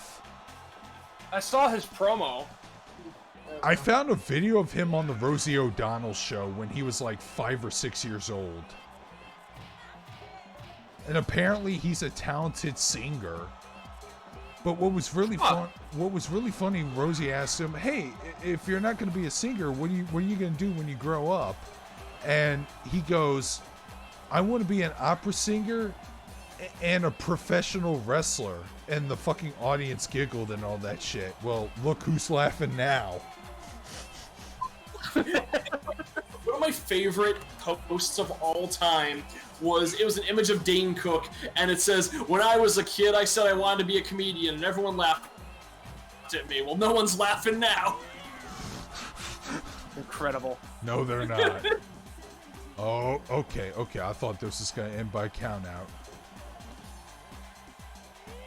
Yeah, so I think after this, I'm gonna go into Danganronpa 3 and select missions so I can unlock all the secret scenes that I missed. Man, I say finish the game first, then try to go back and find those missions. I know exactly where they are. I have all the items I need. Those missions. Okay. Yeah. I unlocked the sword training, the Kaito has a gambling problem, and the JoJo pose training. What's really funny, I think MJF, if he ever turned babyface, should be a fucking operatic singer as part of his gimmick or some shit. That'd be a fun gimmick. Like he would just fucking just sing during his entrances about how he's gonna beat the shit out of his opponent and retain his title. New Japan World app, Darkstream. It's their streaming app. Oh, it's an app? I'll have to take a look.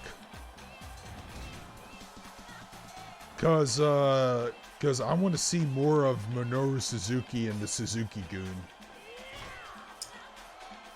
Virgil, why you and I gave you food, you dick.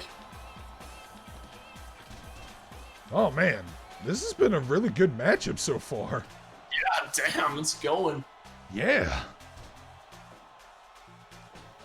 Damn. Oh, super kick. Going for the pin. No, I want. Oh. Oh yeah, I did get the Brian Pillman Jr. I know those are Junior. Yeah. Yeah, there is. I forgot what he's been doing recently, but. By the way, guys, Kagetsu lost. Yeah, I've been But hey, the match rating is 100%. So hells yeah. So I've been like in my free time, my gaming is Danganronpa and playing VR. For me, it's Ghost of Sushi Town. And Just video on that. Starting this week, I need to play more Trails in the Sky second chapter. Probably a good idea. Momo Watanabe. Do you know anything about Momo Watanabe, Al? I've heard that name. Stardom Trueheart. It sounds like she's supposed to be a top babyface or something. That is a very babyface name. She's fighting Hana Kimura. My favorite like babyface that was a mess was a Sexy Star. I heard she was like in heel and other promotions, but in Lucha Underground, yeah she was a babyface. Lucha Underground, she was like the biggest babyface ever, and they tried to get her over so hard, and no one liked her. Well, what do you expect when she's a heel in almost every promotion? Pretty much. Everyone was big on Evilise, her main rival, because she was a sexy goth girl. Man, I think I want to book a fucking Gothic Lolita as my top heel. for No, top face. Heel. No. Her theme song should be Philistine from the No More Heroes soundtrack. Hells yeah, Margaret Moonlight. Exactly. Good old Tara Strong voiced her. Seriously? Yeah. If I ever meet Tara Strong, I'm gonna go, yo, Margaret Moonlight. I have met Tara Strong. I just didn't care about it at the time. Holy fuck, I didn't know that. Hey guys, Yeah. guys, I'm gonna get going now because I'm fucking tired. That's fine.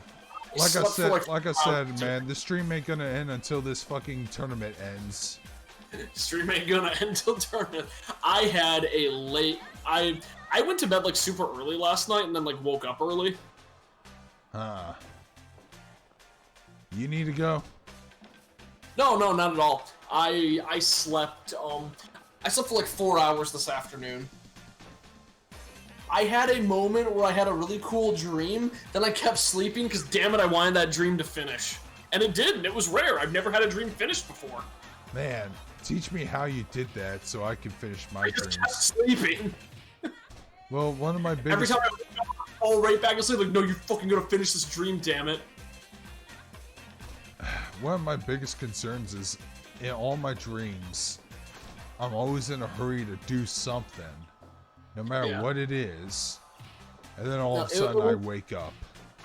It pisses me off. It was an odd dream. I ended up in a big, like, it was like a big sci-fi world, and I went to like a massive train that had a party of like every major celebrity in the world, and as I'm going through it, I get to the Mel Brooks section, and I guess he was like infamously late for everything, and then he shows up, stays for an hour, and leaves, and then someone started murdering random guests. Yes, and then my weird dream camera frames everything like a movie, and he like leaves like he knew something was up, and then the whole train gets shut down and all the celebrities get quarantined. That was the end, and it was kind of a interesting ending of like every celebrity in the world getting trapped on this train. Good, we don't have to hear from him forever. No, but it was like the Lonely Island and Epic Rap Battles like kept getting in fights with each other. That was fun. It was fucking stupid. Macaron, I already had dinner, but it was the shrimp and pineapple pizza that I normally would have. Yeah, macaroon. I had I just cleared out my fridge a little bit, and I had a fried ham and turkey sandwich, and also a leftover burger from yesterday. I'm seeing fit guys in my neighborhood fucking gaining weight because they don't have gym memberships to depend on anymore. Yeah, that'll happen. It's funny as hell because I was like walking back home. I saw like a dude with his wife, and the dude was he wasn't shirtless, but you know that thing you do where you pull your shirt over but you keep the sleeves on? Yeah. He was doing that, and he walks up to me, he fucking slaps his pot belly and goes, "Quarantine." Which is him basically telling me, oh, he can't go to the gym anymore, and now he's fucking gaining weight, and now I feel better about myself. That's me. I've been trying to. Did they have to eat each other like Snowpiercer? No, not exactly, because it was like they were like, they were all like trapped, like they were in Ziploc bags. It was fucking weird, but it was like a good ending for that dream. That thing was going places.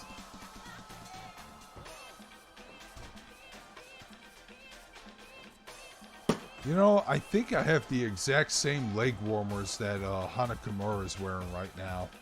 I want a pair of those. I picked that up from a blind bag. I never got rid of them since. Nice.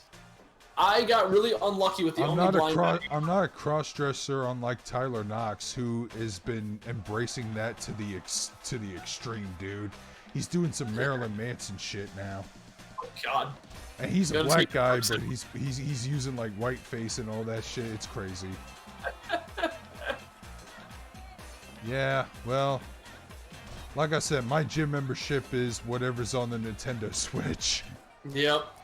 I went biking today, so that was nice. I got back into fitness boxing, which, according to the Switch, I've been spending the most on that game than anything else. Yeah, that's good. Okay, this match gotta end soon, cause Momo Watanabe is trying to fucking pin this bitch. God, I still hate the fact that Hana Kimura killed herself over cyberbullying. I really do. Oh yeah, Sakuya. I love Alice in Wonderland aesthetic. I think it's really cool. Alice in Wonderland probably fucked people up and gave them giantess fetishes. That's what happened to me. Oh, called it. Momo Watanabe wanted to end this fight early. I don't know enough about Brian Pillman to have an opinion, Carnage. If he's as good as his dad, and believe me, Then Brian Pillman was a fucking legend. I hope he'll be a great addition to New Japan. Okay, the next match is Arisa Hoshiki versus Andres Miyagi.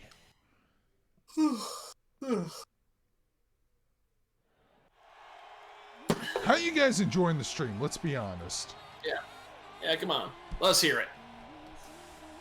I'll even take harsh criticisms, cause fuck it. Darkscream, get a funnier co-host. That's probably what Bill would say. Yeah. That was that one guy who keeps calling me your boyfriend. Oh, yeah, that is Bill. Yeah, never mind. Get a better boyfriend.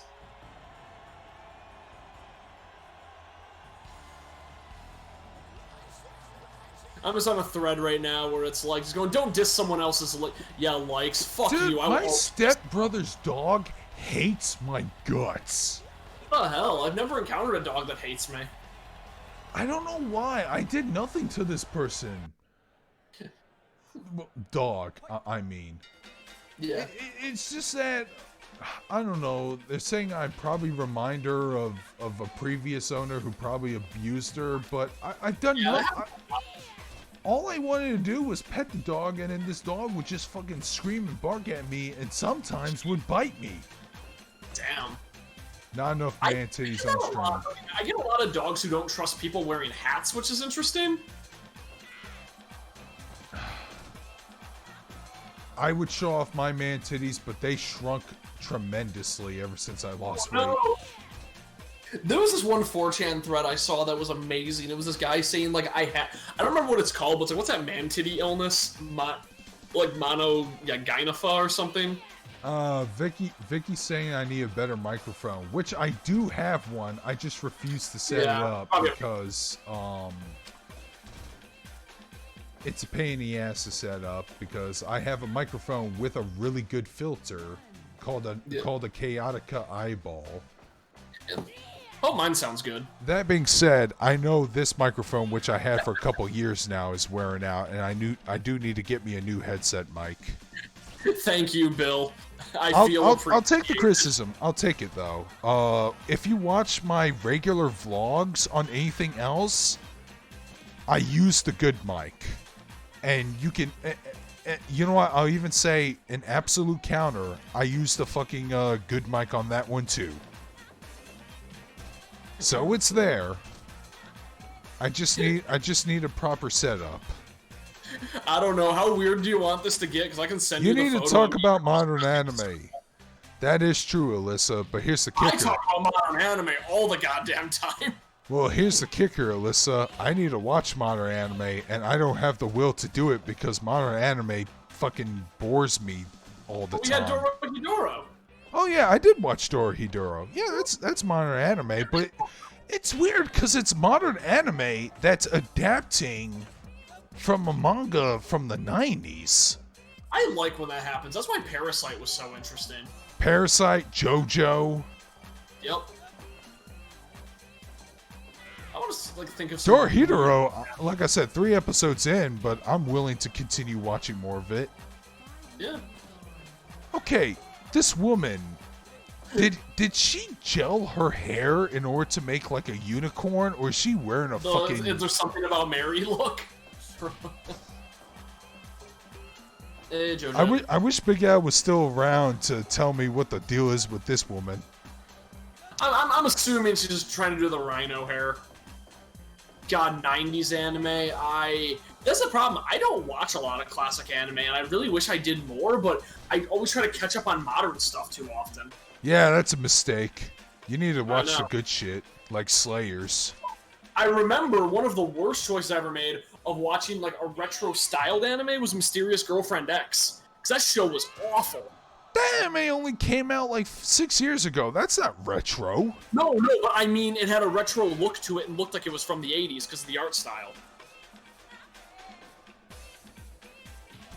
Like, it did not look like a 2000s anime. I don't think it looks like an 80s anime either. Oh, I think it looks very 80s. I'm I'm gonna definitely disagree with you there. Like, gonna. It looks like. Look up Mysterious Girlfriend X and look at like generic 80s anime. Like, it looks like kind of like a more chibi like Gunbuster or something. You're overselling the fuck out of this. Just to let you know. I'm gonna bring this. Okay, no, Gunbuster actually was good. Never mind. Yeah, this exactly. One looked like River City Ransom. My mistake. No, River City Ransom is good, and if they made an anime of that, it would have been amazing. That'd be hype as fuck. I guess they said they're gonna do more River City Girls, and I'm down with that. I heard about Love that River too, City and Girls. I'm down for it, especially since they patched a new ending. I still need to get that. I'll probably just watch it on YouTube. Okay, fuck Mysterious Girlfriend X debuted in 2006. it. Yes, but it looks. Wait, what? No, it was way more recent than that. Well, the manga did. Oh yeah. But I mean the art. But I just mean it's a purposely retro art style.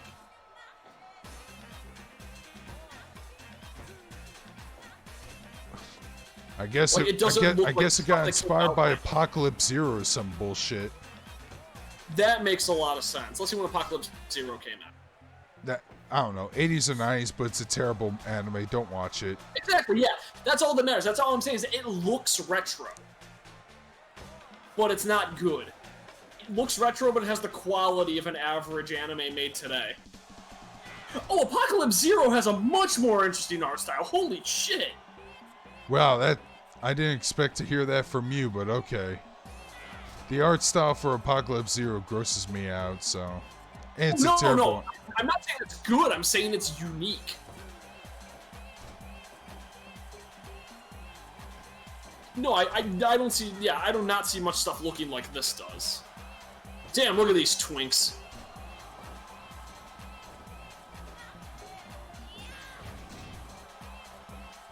Yeah, it looks like the How to Draw anime, like books. Yeah, God, my one friend going, oh, I'm so sad that One Piece is ending. You have enough One Piece. Yeah, go fuck yourself. You don't say, like, I want it to go on forever. Fuck you. Nothing should go on forever. One Piece outlived the likes of most modern Western TV shows, for fuck's sake. One Piece outlived most people. Your thoughts on NWA holding all wrestling events until 2021? I'm assuming they're doing this That's because of the combination of both the pandemic and as well as the Me Too movement. That's fair. I personally think they should probably try to restart as soon as possible. House burned down? By the way, Scott Steiner's Shoney's had to shut down. Aw. But don't worry, he said he has other business ventures. He's gonna open up a sports bar. That sounds awesome. It Oh, does if there wasn't a pandemic around. Yeah, exactly. Fun fact, Flava Flav opened up a series of restaurants near my house, and they all got shut down by the health department. Oof. I wonder if any of them are open, like, still. Yeah, it was Flava Flav's Chicken and Ribs. But I know the only one I knew of was shut down. Oh, shit. That was a good trade right there. Wait, what? Flava Flav's Snow Cone Shack?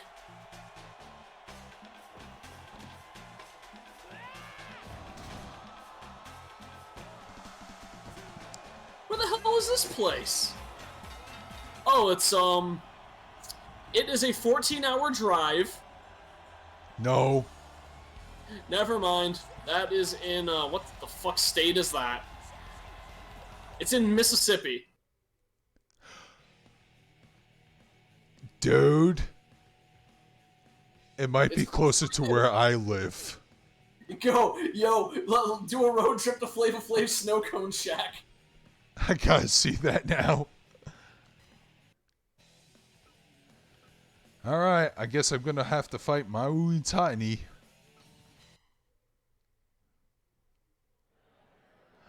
Pokemon's probably gonna outlive One Piece because Pokemon fans don't know better.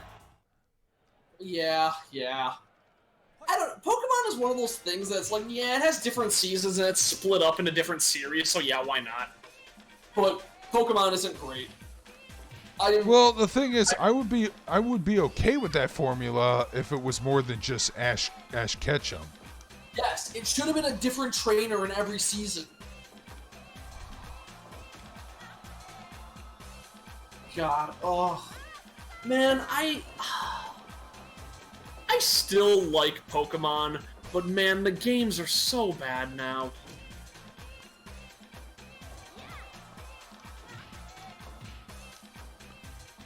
I don't know. I remember I really liked there was a Violence Jack revival a couple years ago that was really, no, not Violence Jack, Blackjack, my bad.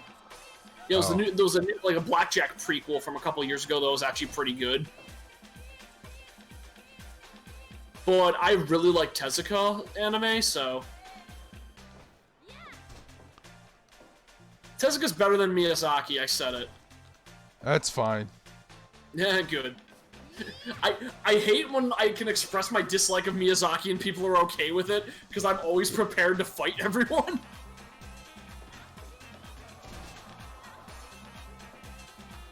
There we go. Yeah, work the body, you bitch. I feel like if I ever got into One Piece, I would read the manga, because the anime is unwatchable to me. I don't like the way it looks. Well, then you're probably gonna hate the manga more. No, because I don't... Well, I mean, okay, correction. I don't like the way it moves. It looks cheap. In the manga, it's like, okay, everyone looks like a weird freak show, and that's fine, because at least they look interesting. Welcome to Scott Steiner's Sports Bar. No fat asses, Dark Screen. Oh, man. I want to see how they calculate your tip. Man. So you got a tip at like 6.5%, but you have only a 10% chance of ever eating here, but then you're going to have to adjust that for inflation, and the fact that I know that you got to pay a tip. So... And then your chances of dying back here, Dresky, don't go down. Oh, shit. You got 33 and a third chance of leaving a tip for me, so you're going to have to leave a $6 tip. My cat just crawled into a bag.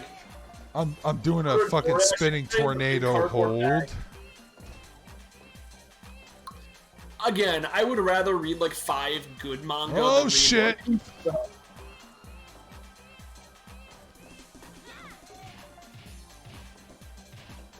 Yeah, I stopped caring about Star Trek too. It's a shame because I love Star Trek. Yeah, Red Letter Media uploaded an episode this week about their favorite Star Trek GT episodes. Great video, because I love TNG. Yeah, me too. Great series. Did you watch that video? Because I watched it like the second it went up. I watched most of it. I forgot what episode they left on. I think it was the episode where Q becomes human. Yeah, I think it was that episode. Yeah, it was where Q becomes human. They had Measure of a Man as a really popular, like, important episode. Yeah, Measure of a Man. Rich Evans loves that episode, but hates how Star Trek Picard undermined the fuck out of it. Exactly. Yeah, there was the best of both worlds, part 1 and 2. The episode where Picard gets assimilated, which is fucking awesome. That was a good cliffhanger. Riker fully ready to kill Picard, and then it kind of ends on a downer because Riker's stuck where he is. Yeah, because they weren't sure if Patrick Stewart was going to stay on the show, so Riker was going to replace him. Yeah. I did like what they said about that, which is you can't do something like that nowadays because there's totally, like, it would be exposed immediately. This person's contracted for 3 more years. It's like, okay, well, fuck, we can't kill off the character then. Honestly, I would love if they did that, and then the character's still on the show, but they're like, yeah, but they're like a hallucination of other characters.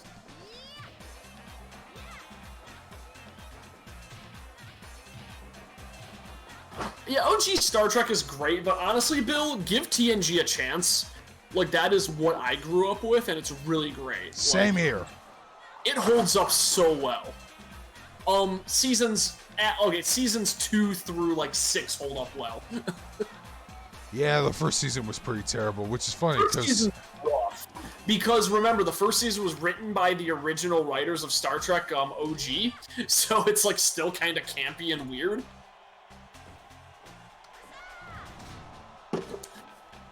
Alright, let's see if I can actually go for the pin. You know it's a good episode if Riker has a beard. Which is funny, because there's a TV trope named after that called Growing the Beard. And it's named after Riker's fucking beard. It's basically like a reverse Jumping the Shark, where the show finds its identity and they were able to go through with it. Yep, and that is exactly what, I know Next Gen is that guy from Reading Rainbow. Yep. Yeah, okay, no. Bill, it goes deeper than that. Every character in Gargoyles is voiced by, like, a Star Trek, by a Next Generation Except for Patrick Stewart, I think. Yes. But, like, everybody's in that. Phil Lamar is in it. Jonathan Frakes, the girl who plays Troy. They're all, like, major characters in Gargoyles. Man, maybe John Delancey was in there, too. But anyways, I'm going to use the restroom real quick. Oh, for those who don't know, John Delancey played one of the main villains on My Little Pony, and he's the best. And he was so happy with that fan base, like, accepting him and getting, like, really into all of his roles. John Delancey's just a trooper. He's such a nice guy. Ugh. But, I'll answer any questions, although by the time they get through, it'll probably be a lot of nothing going through. Stardom, True Heart, Momo Watanabe. Remember, I'm on a delay as well. But after this, I'm gonna probably watch more Ozaki-chan, which is that anime with that really busty, busty college girl, like, trying to get her senpai to come out of his shell. You think 90s nostalgia is dead? I don't think 90s nostalgia is dead. I think 90s nostalgia has a problem in that actually, no, that's not true. The 90s has nostalgia. 2000s has no nostalgia whatsoever, because it was kind of an intermittent period where nobody really knew what to do, and the 90s has that to a smaller extent. So, I love Kim Possible a lot. Maybe think of music about that. John Delancey's just great. Such a good guy. But the problem is that the 90s, for a long time, didn't exactly have much of an identity, and the 2000s has no identity whatsoever. So I think that we could get 90s nostalgia, but it's gonna be weird. OKKO had a 90s nostalgia episode. God damn it. Fuck you, Bill. But OKKO had a 90s nostalgia episode where there was a villain who was based on 90s rap rock songs. So all of his lines were like Limp Bizkit, like, songs, and Linkin Park. So it was like just the most specific, like, 90s, 2000s nostalgia, and I think that's really funny. So, Bill, like, it's kind of weird because my name for a long time online was Drakmir. So every time I hear someone say Dark or Drak, I immediately think of, oh shit, my old name. And I really prefer Sir Squiggleton. I like that, like, people respond to it way better and it sounds way less edgy. And that fits me a lot better, because I'm generally just not an edgy person in the slightest. At least I'd like to think so. But Scott Steiner did the ring announcing with hailing from Dunkin' Donuts. That sounds awesome. I love Scott Steiner. He's such a lunatic. Oh, man.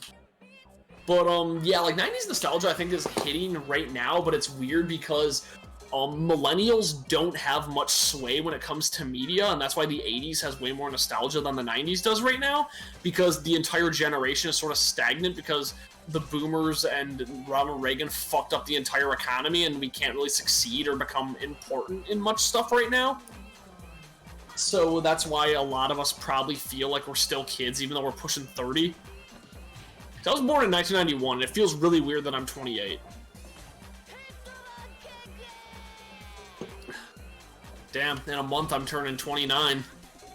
So, I'm about to hit that moment. One of my best friends is married right now, and that feels odd. Because I can't really imagine getting married. And viewership is dropping about me talking about my depressing shit. And it's also kind of late, but thank you, Bill. Now, if things get really weird, I'm gonna see if I can send Dark Scream that image of me cross-dressing as Serval so you can post that, because I look super cute in that. Wait, you cross-dress and you want me to put a picture up there? I don't give a fuck. I'm tipsy. So am I, but even I have limits. No, that's a story that Al always teases me for, because when I was cross-dressing, I got blackout drunk, and I just ruined everyone's night. His one buddy, Andrew, who, has questionable YouTube tastes, I was just plastering the second he started talking about stuff. I go, your opinions are shit because you watched Tim Pool, and then I passed out.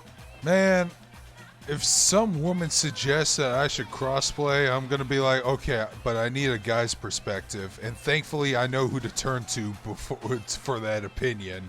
Hell yeah. Not you. Do. I mentioned Tie Riders because he's into cross-dressing, to the point where he's like the Black Marilyn Manson at this point. Oh shit! Okay. Yeah, I don't know. Facebook profile Yumeko Jamimbi or whatever he calls himself now. Well, Zeal Knight, the thing is that an issue of being single? Because I have quickie relationships all the time. I just have that problem where I can't imagine being with anybody that I would want to marry, and that's the issue. Yeah, so I'm having a very similar problem, and trust me, I'm trying to find someone myself. Yeah, I'm with a girl who was married before, but it's a weird situation where I'm not sure either of us would want to get married. Excuse me, Trap Squid, give me this now. Oh, dude, the dating game is gonna be 10 times harder now because of this stupid pandemic. Yeah, that's true. Man, It's I don't awful. even know if I'm gonna have a convention next year because of this shit. Yeah, it's shitty. Damn it, America, get your shit together. Well, Get all your shit, get it together, take it to the shit store and sell it for all I care, but get it together. yeah, please, man. Some of us actually want to lose their virginity. But even though my life is shitty, too much sex with me too fast. I can't imagine all those college graduates who had to fucking watch a shitty live stream of their graduation ceremony. Oh. Or the ones who had to graduate in Minecraft.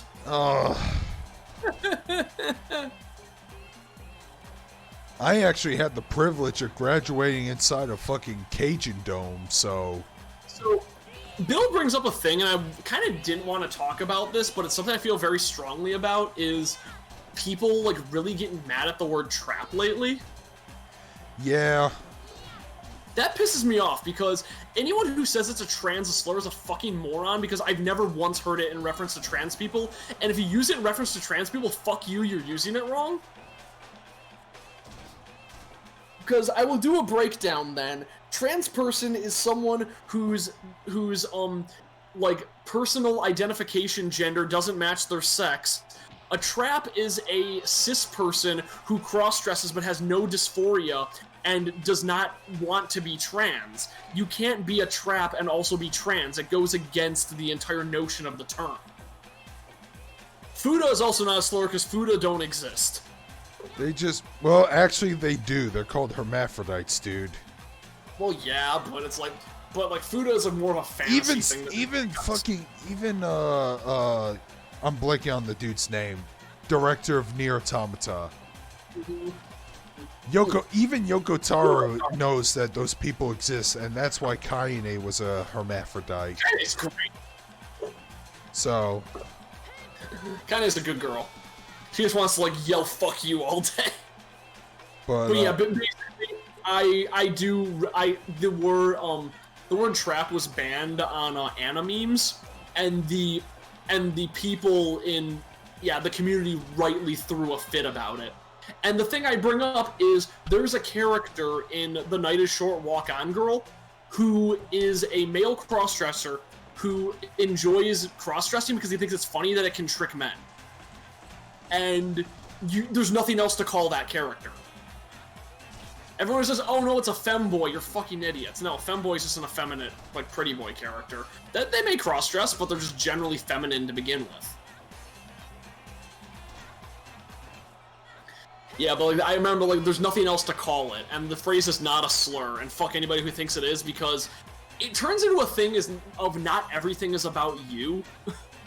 Then you hear a term that is, dude, these people who complain about shit are such egotistical narcissists, and it that's pisses the thing. me Like, off. if you think it's offensive, like no. And my favorite part is there's actual like prominent members of Animemes who are trans who are going, "No, it's not about me. What the fuck are you talking about? Stop trying to appeal to me." And they're just going like, "No, shut up," and then they banned her. She goes, "No, I'm trans. Like, this doesn't offend me at all," and she was banned. I predicted it, but Momo Watanabe won. Yep. I'm gonna have Where to the hell beat her is one ass. image I absolutely love? There it is. It is Subaru from ReZero. one Oh second. yeah, the dog boy who likes to dress. No, in- that's Felix. Subaru is like the main guy. Oh, one right, second. Subaru. But Yeah. but I know who you're talking about in terms of Yeah, traps. so it's son of a bitch. Come on. The dog boy It's that shitty. dresses in clothes, but once he reveals himself to be a royal knight or some shit, he's like, "Wait, I thought you were a woman." It's like, well, that was There we your go. mistake for Yeah, okay, assuming here it that. is. It's like, "We did it, Felix. We protected your trans rights. Actually, I'm a boy." "No, you're fucking not." And that's the whole thing in a nutshell. You know, Is finding male cross-dressers going, "No, you're actually a girl." It's like, no, I'm totally a dude. I just like wearing dresses. "No, you're fucking not." that's the thing that pisses me off about most of the trans community is that they'll cling on to anything. And here's the funny part. We were talking about Zombieland Saga, right? Yeah, no, I will take that character as being trans, and that's Yeah. really good representation. That The character's most handled very positive well. representation Actual coming from trans character. Japan, of all things. Yeah, no, Princess Jellyfish, that's a cross-dresser. That is not a trans Yeah, character. it's a cross-dressing dude. Yes. And I know who you're talking about because He I uses male pronouns on himself. here's the thing. I watch Princess Jellyfish, but I That's a don't cute show. I don't remember that show. Except I like except it's about a bunch of otaku and one of the characters is a crossdresser. They are the trashiest Fujoshis around. Holy shit. They have nothing going on. But that being said, it almost sounds like an accurate representation of female otaku. Yeah. Poor Fujoshis. I think the saddest moment in the whole series... Oh, fuck, Zeal, do not fucking get me started on Chihiro.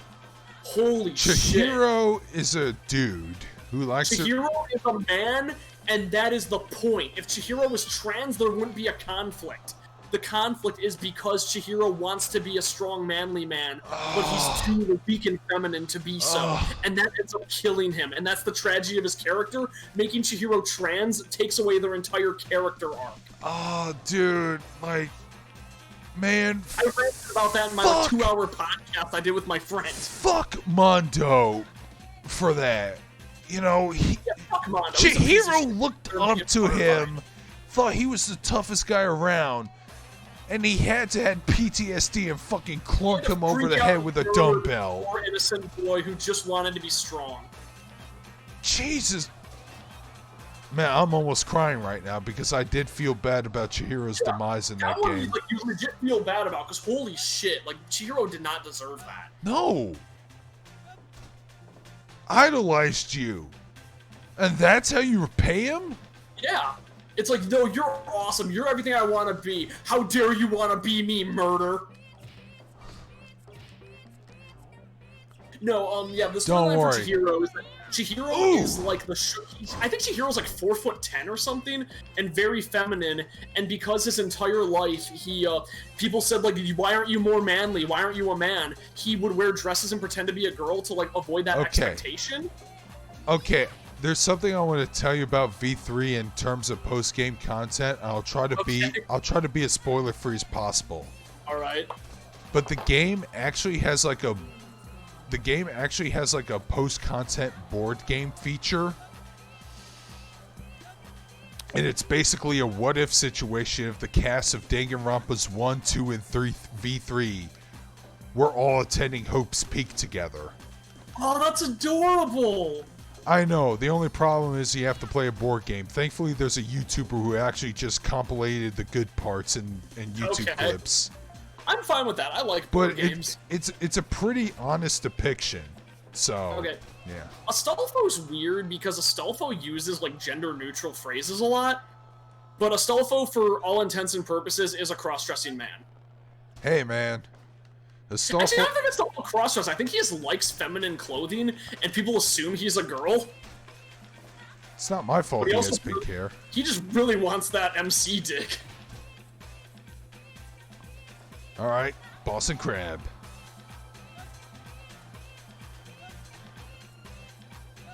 Oh yeah, if you don't know Astolfo, look up Astolfo. Astolfo's very cute. Look up the Astolfo Bean plushie. I love the Astolfo. There's just this dumb meme of cursed Astolfo plushie that sucks your dick and calls you gay. That's why I bring it up. It's so good. So the issue, every time I see a girl cosplaying Astolfo, I get kind of upset. So I'm like, no, I want like, fuck! Want nothing but dudes cosplaying Astolfo. She got out of the way of the turnbuckle before I could fucking land it. Shit.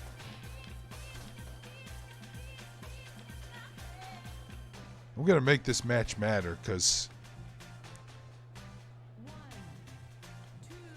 Oh yeah, I will say, I will agree with ContraPoints here. Fuck the like hyper-conservative trans girls who say I identify as a trap because it ruins the entire point of that word as well.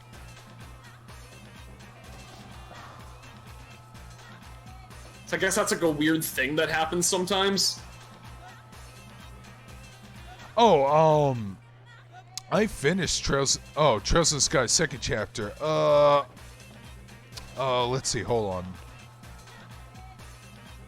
I think I'm on chapter 3. I finished the second member of Ouroboros that we were introduced to. Walter the Direwolf. Which is a cool-ass name, and he has a cool-ass look. Actually, if I may bring up like a dumb thing, it's kind of like when people call me the N-word online. Like, yes, if it's applied to me, it means nothing because that word doesn't have any sway for me, but if it's applied to somebody has sway for, yeah, it would be extra shitty and it would count as a slur. Oh, you know what? I've been called the N-word a bunch of times because people because people thought I was a legitimate black guy. Because of your voice. And all I could say was, if you remember that sketch from Chappelle's show, did he just call us niggers? Awesome! No, that happened to me at a con one time. So someone said that when I was wearing like my full body Ahegao outfit, and it's like this black guy goes a little in the end like, "Damn, you looking fresh." I'm like, "No, you don't know the power you just gave me. Don't call me that." So you're giving me too much power. You're gonna regret it.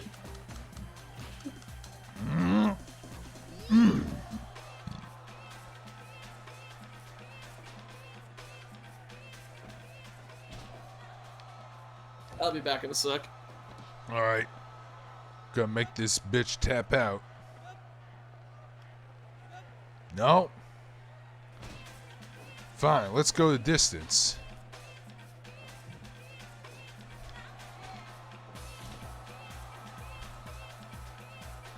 Let me just catch my breath.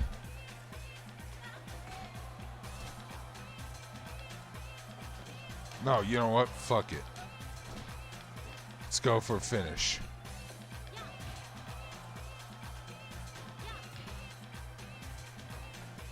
Oh, yeah. There we go. I want to make this match count.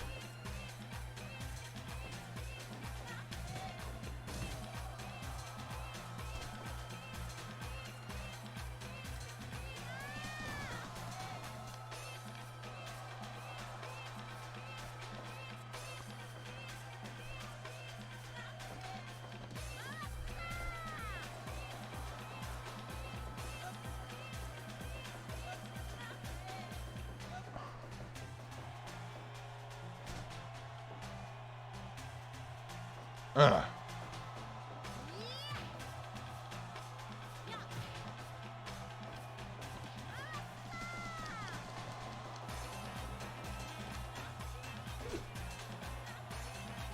Oh no. I found this random post. I don't know what game it is being localized, but it's a girl talking about baking. It's like, what's an innkeeper doing here? I'm baking my own bread, obviously. At least I'm trying. My sisters are watching the inn right now. It's the yeast they can do while I'm baking. I got all the tasty ingredients in this forest that has to offer. I'm sure I sell like hotcakes. Pretty soon I'll be rolling in the dough. That's why I've been out here. I've been working my butt off trying to break. Yeah, trying to bake. As long as it... Yeah. All right, gotta tap out. Rising to the top. Still got a ways to go in second. I finished second a few years ago, but I think I'm on the final chapter of Trails of Sky, but I stopped there for some reason. Yeah, well, I want to finish that game and Trails of the Sky third before Cold Steel 4 comes out. And yeah, I did finish Final Fantasy VII Remake, and I thought it was, I am skeptic on the way the game ended, but I will say it's the best Final Fantasy game in the past few years, dude. Yeah, that's fair. Too many bread puns. I don't know what game that's from, but I love this character just making bread puns. I think it's probably actually an Odyssey, like by the art style that I'm looking at. It's a shame I don't really like dungeon crawlers like that. That's why I'm so reluctant to start Strange Journey.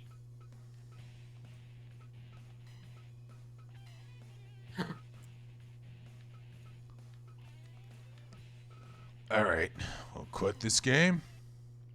Yeah.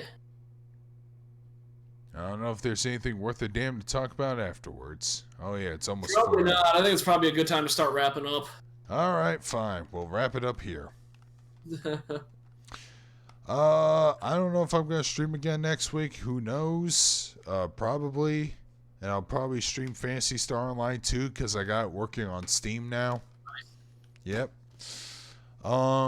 So with that, and I'll see if I can post other regular content or something. I don't know. I'll try. Yeah. I really need to make a video. The one I really want to make right now is, first off, I've been wanting to make a Shin Megami Tensei video for like 5 months, and I just haven't. And instead, the video... I don't even want to get started on that carnage. But the video I kind of want to make right now is I want to talk about how the worst episode of Black Mirror ended up being the most historically accurate to what happened. Yeah, I need to finish Sakura Wars 2. I have a lot of games I need to finish. I just need to get around to them because all these games are over 40 hours long at this point. Did you ever watch Black Mirror? No. I played the Bandersnatch game. I forgot about that. I need to watch that, but it's not really something you watch. It's something you interact with. It's interactive. But there's a really terrible episode in season 1 of Black Mirror called The Waldo Moment, and it's about a comedian who basically has a face rig and like runs for prime minister, like as this character he's playing on a face rig. And the episode ended up predicting Donald Trump as well as VTubers. Oh, God. And I kind of want to do a video on this of like, yeah, this episode's shit, but it's like kind of accurate to like what ended up happening. And that's the worst part, is that this episode of all episodes is the most correct about predicting the future. Yeah, that happens from time to time. Yeah. So, I don't know, Jesus, where the fuck is Sunday Fred? Is he offline? What? You okay? No, I'm fine. Okay. I did drink way too much cider, so. No, he's online, but for some reason he wasn't here the whole time. Oh yeah. I don't know. Maybe just playing hard to get. whatever. If I have the, nah, I probably don't. Tomorrow evening I'll probably do a private Discord chat session with some of my friends. Yeah. I'm gonna probably play a little more Danganronpa after I log off. Yeah, I don't know what I'm gonna do afterwards. So, but yeah, it is pretty late. Yeah, that's why I have a weekend to relax, and this is the start of my I am weekend. taking a long weekend starting on Thursday. I'm taking Friday. Yeah, I'm taking Thursday, Friday, and then Saturday and Sunday off, and it's gonna be awesome. Nice. Oh, where do you talk about the TV series Black Mirror? It's similar to Twilight Zone. Like, yeah, a little bit. Wait, what do you mean? Where do I talk about it? I want to do a video on this episode, but I've been very lazy. But But Black yeah, Mirror is very similar basically to a Twilight Zone, mod. but Twilight Zone's consistently better. Black Mirror is basically a modernized Twilight Zone, except Yeah, a little more but cyberpunk-ish. Yeah, the issue I find with Black Mirror is that after San Junipero, they kind of stopped being as dark, and then for the episode Crocodile, they tried to go way too dark, and it's like it can't hit the good tone anymore. I think what they need to do is they need to get rid of the current showrunner who directed like every single season, and they need to bring in like new fresh talent. Because Black Mirror, I think, is very clever and it can be good, but it has to be about people misusing technology rather than technology bad. Right. Yeah, I agree. There's a really bad episode in the most recent season that feels like it was written by a boomer going, Facebook bad! All right. So hopefully I'll see you guys again next week. And if you're if you're in the Discord server, the Mega Society, which I'm a part of, you'll probably catch me there. That's where I update my shit and whatnot. So with that, this is Dark Scream signing out. So Squiggleton signing off. Take care, everybody. Good night.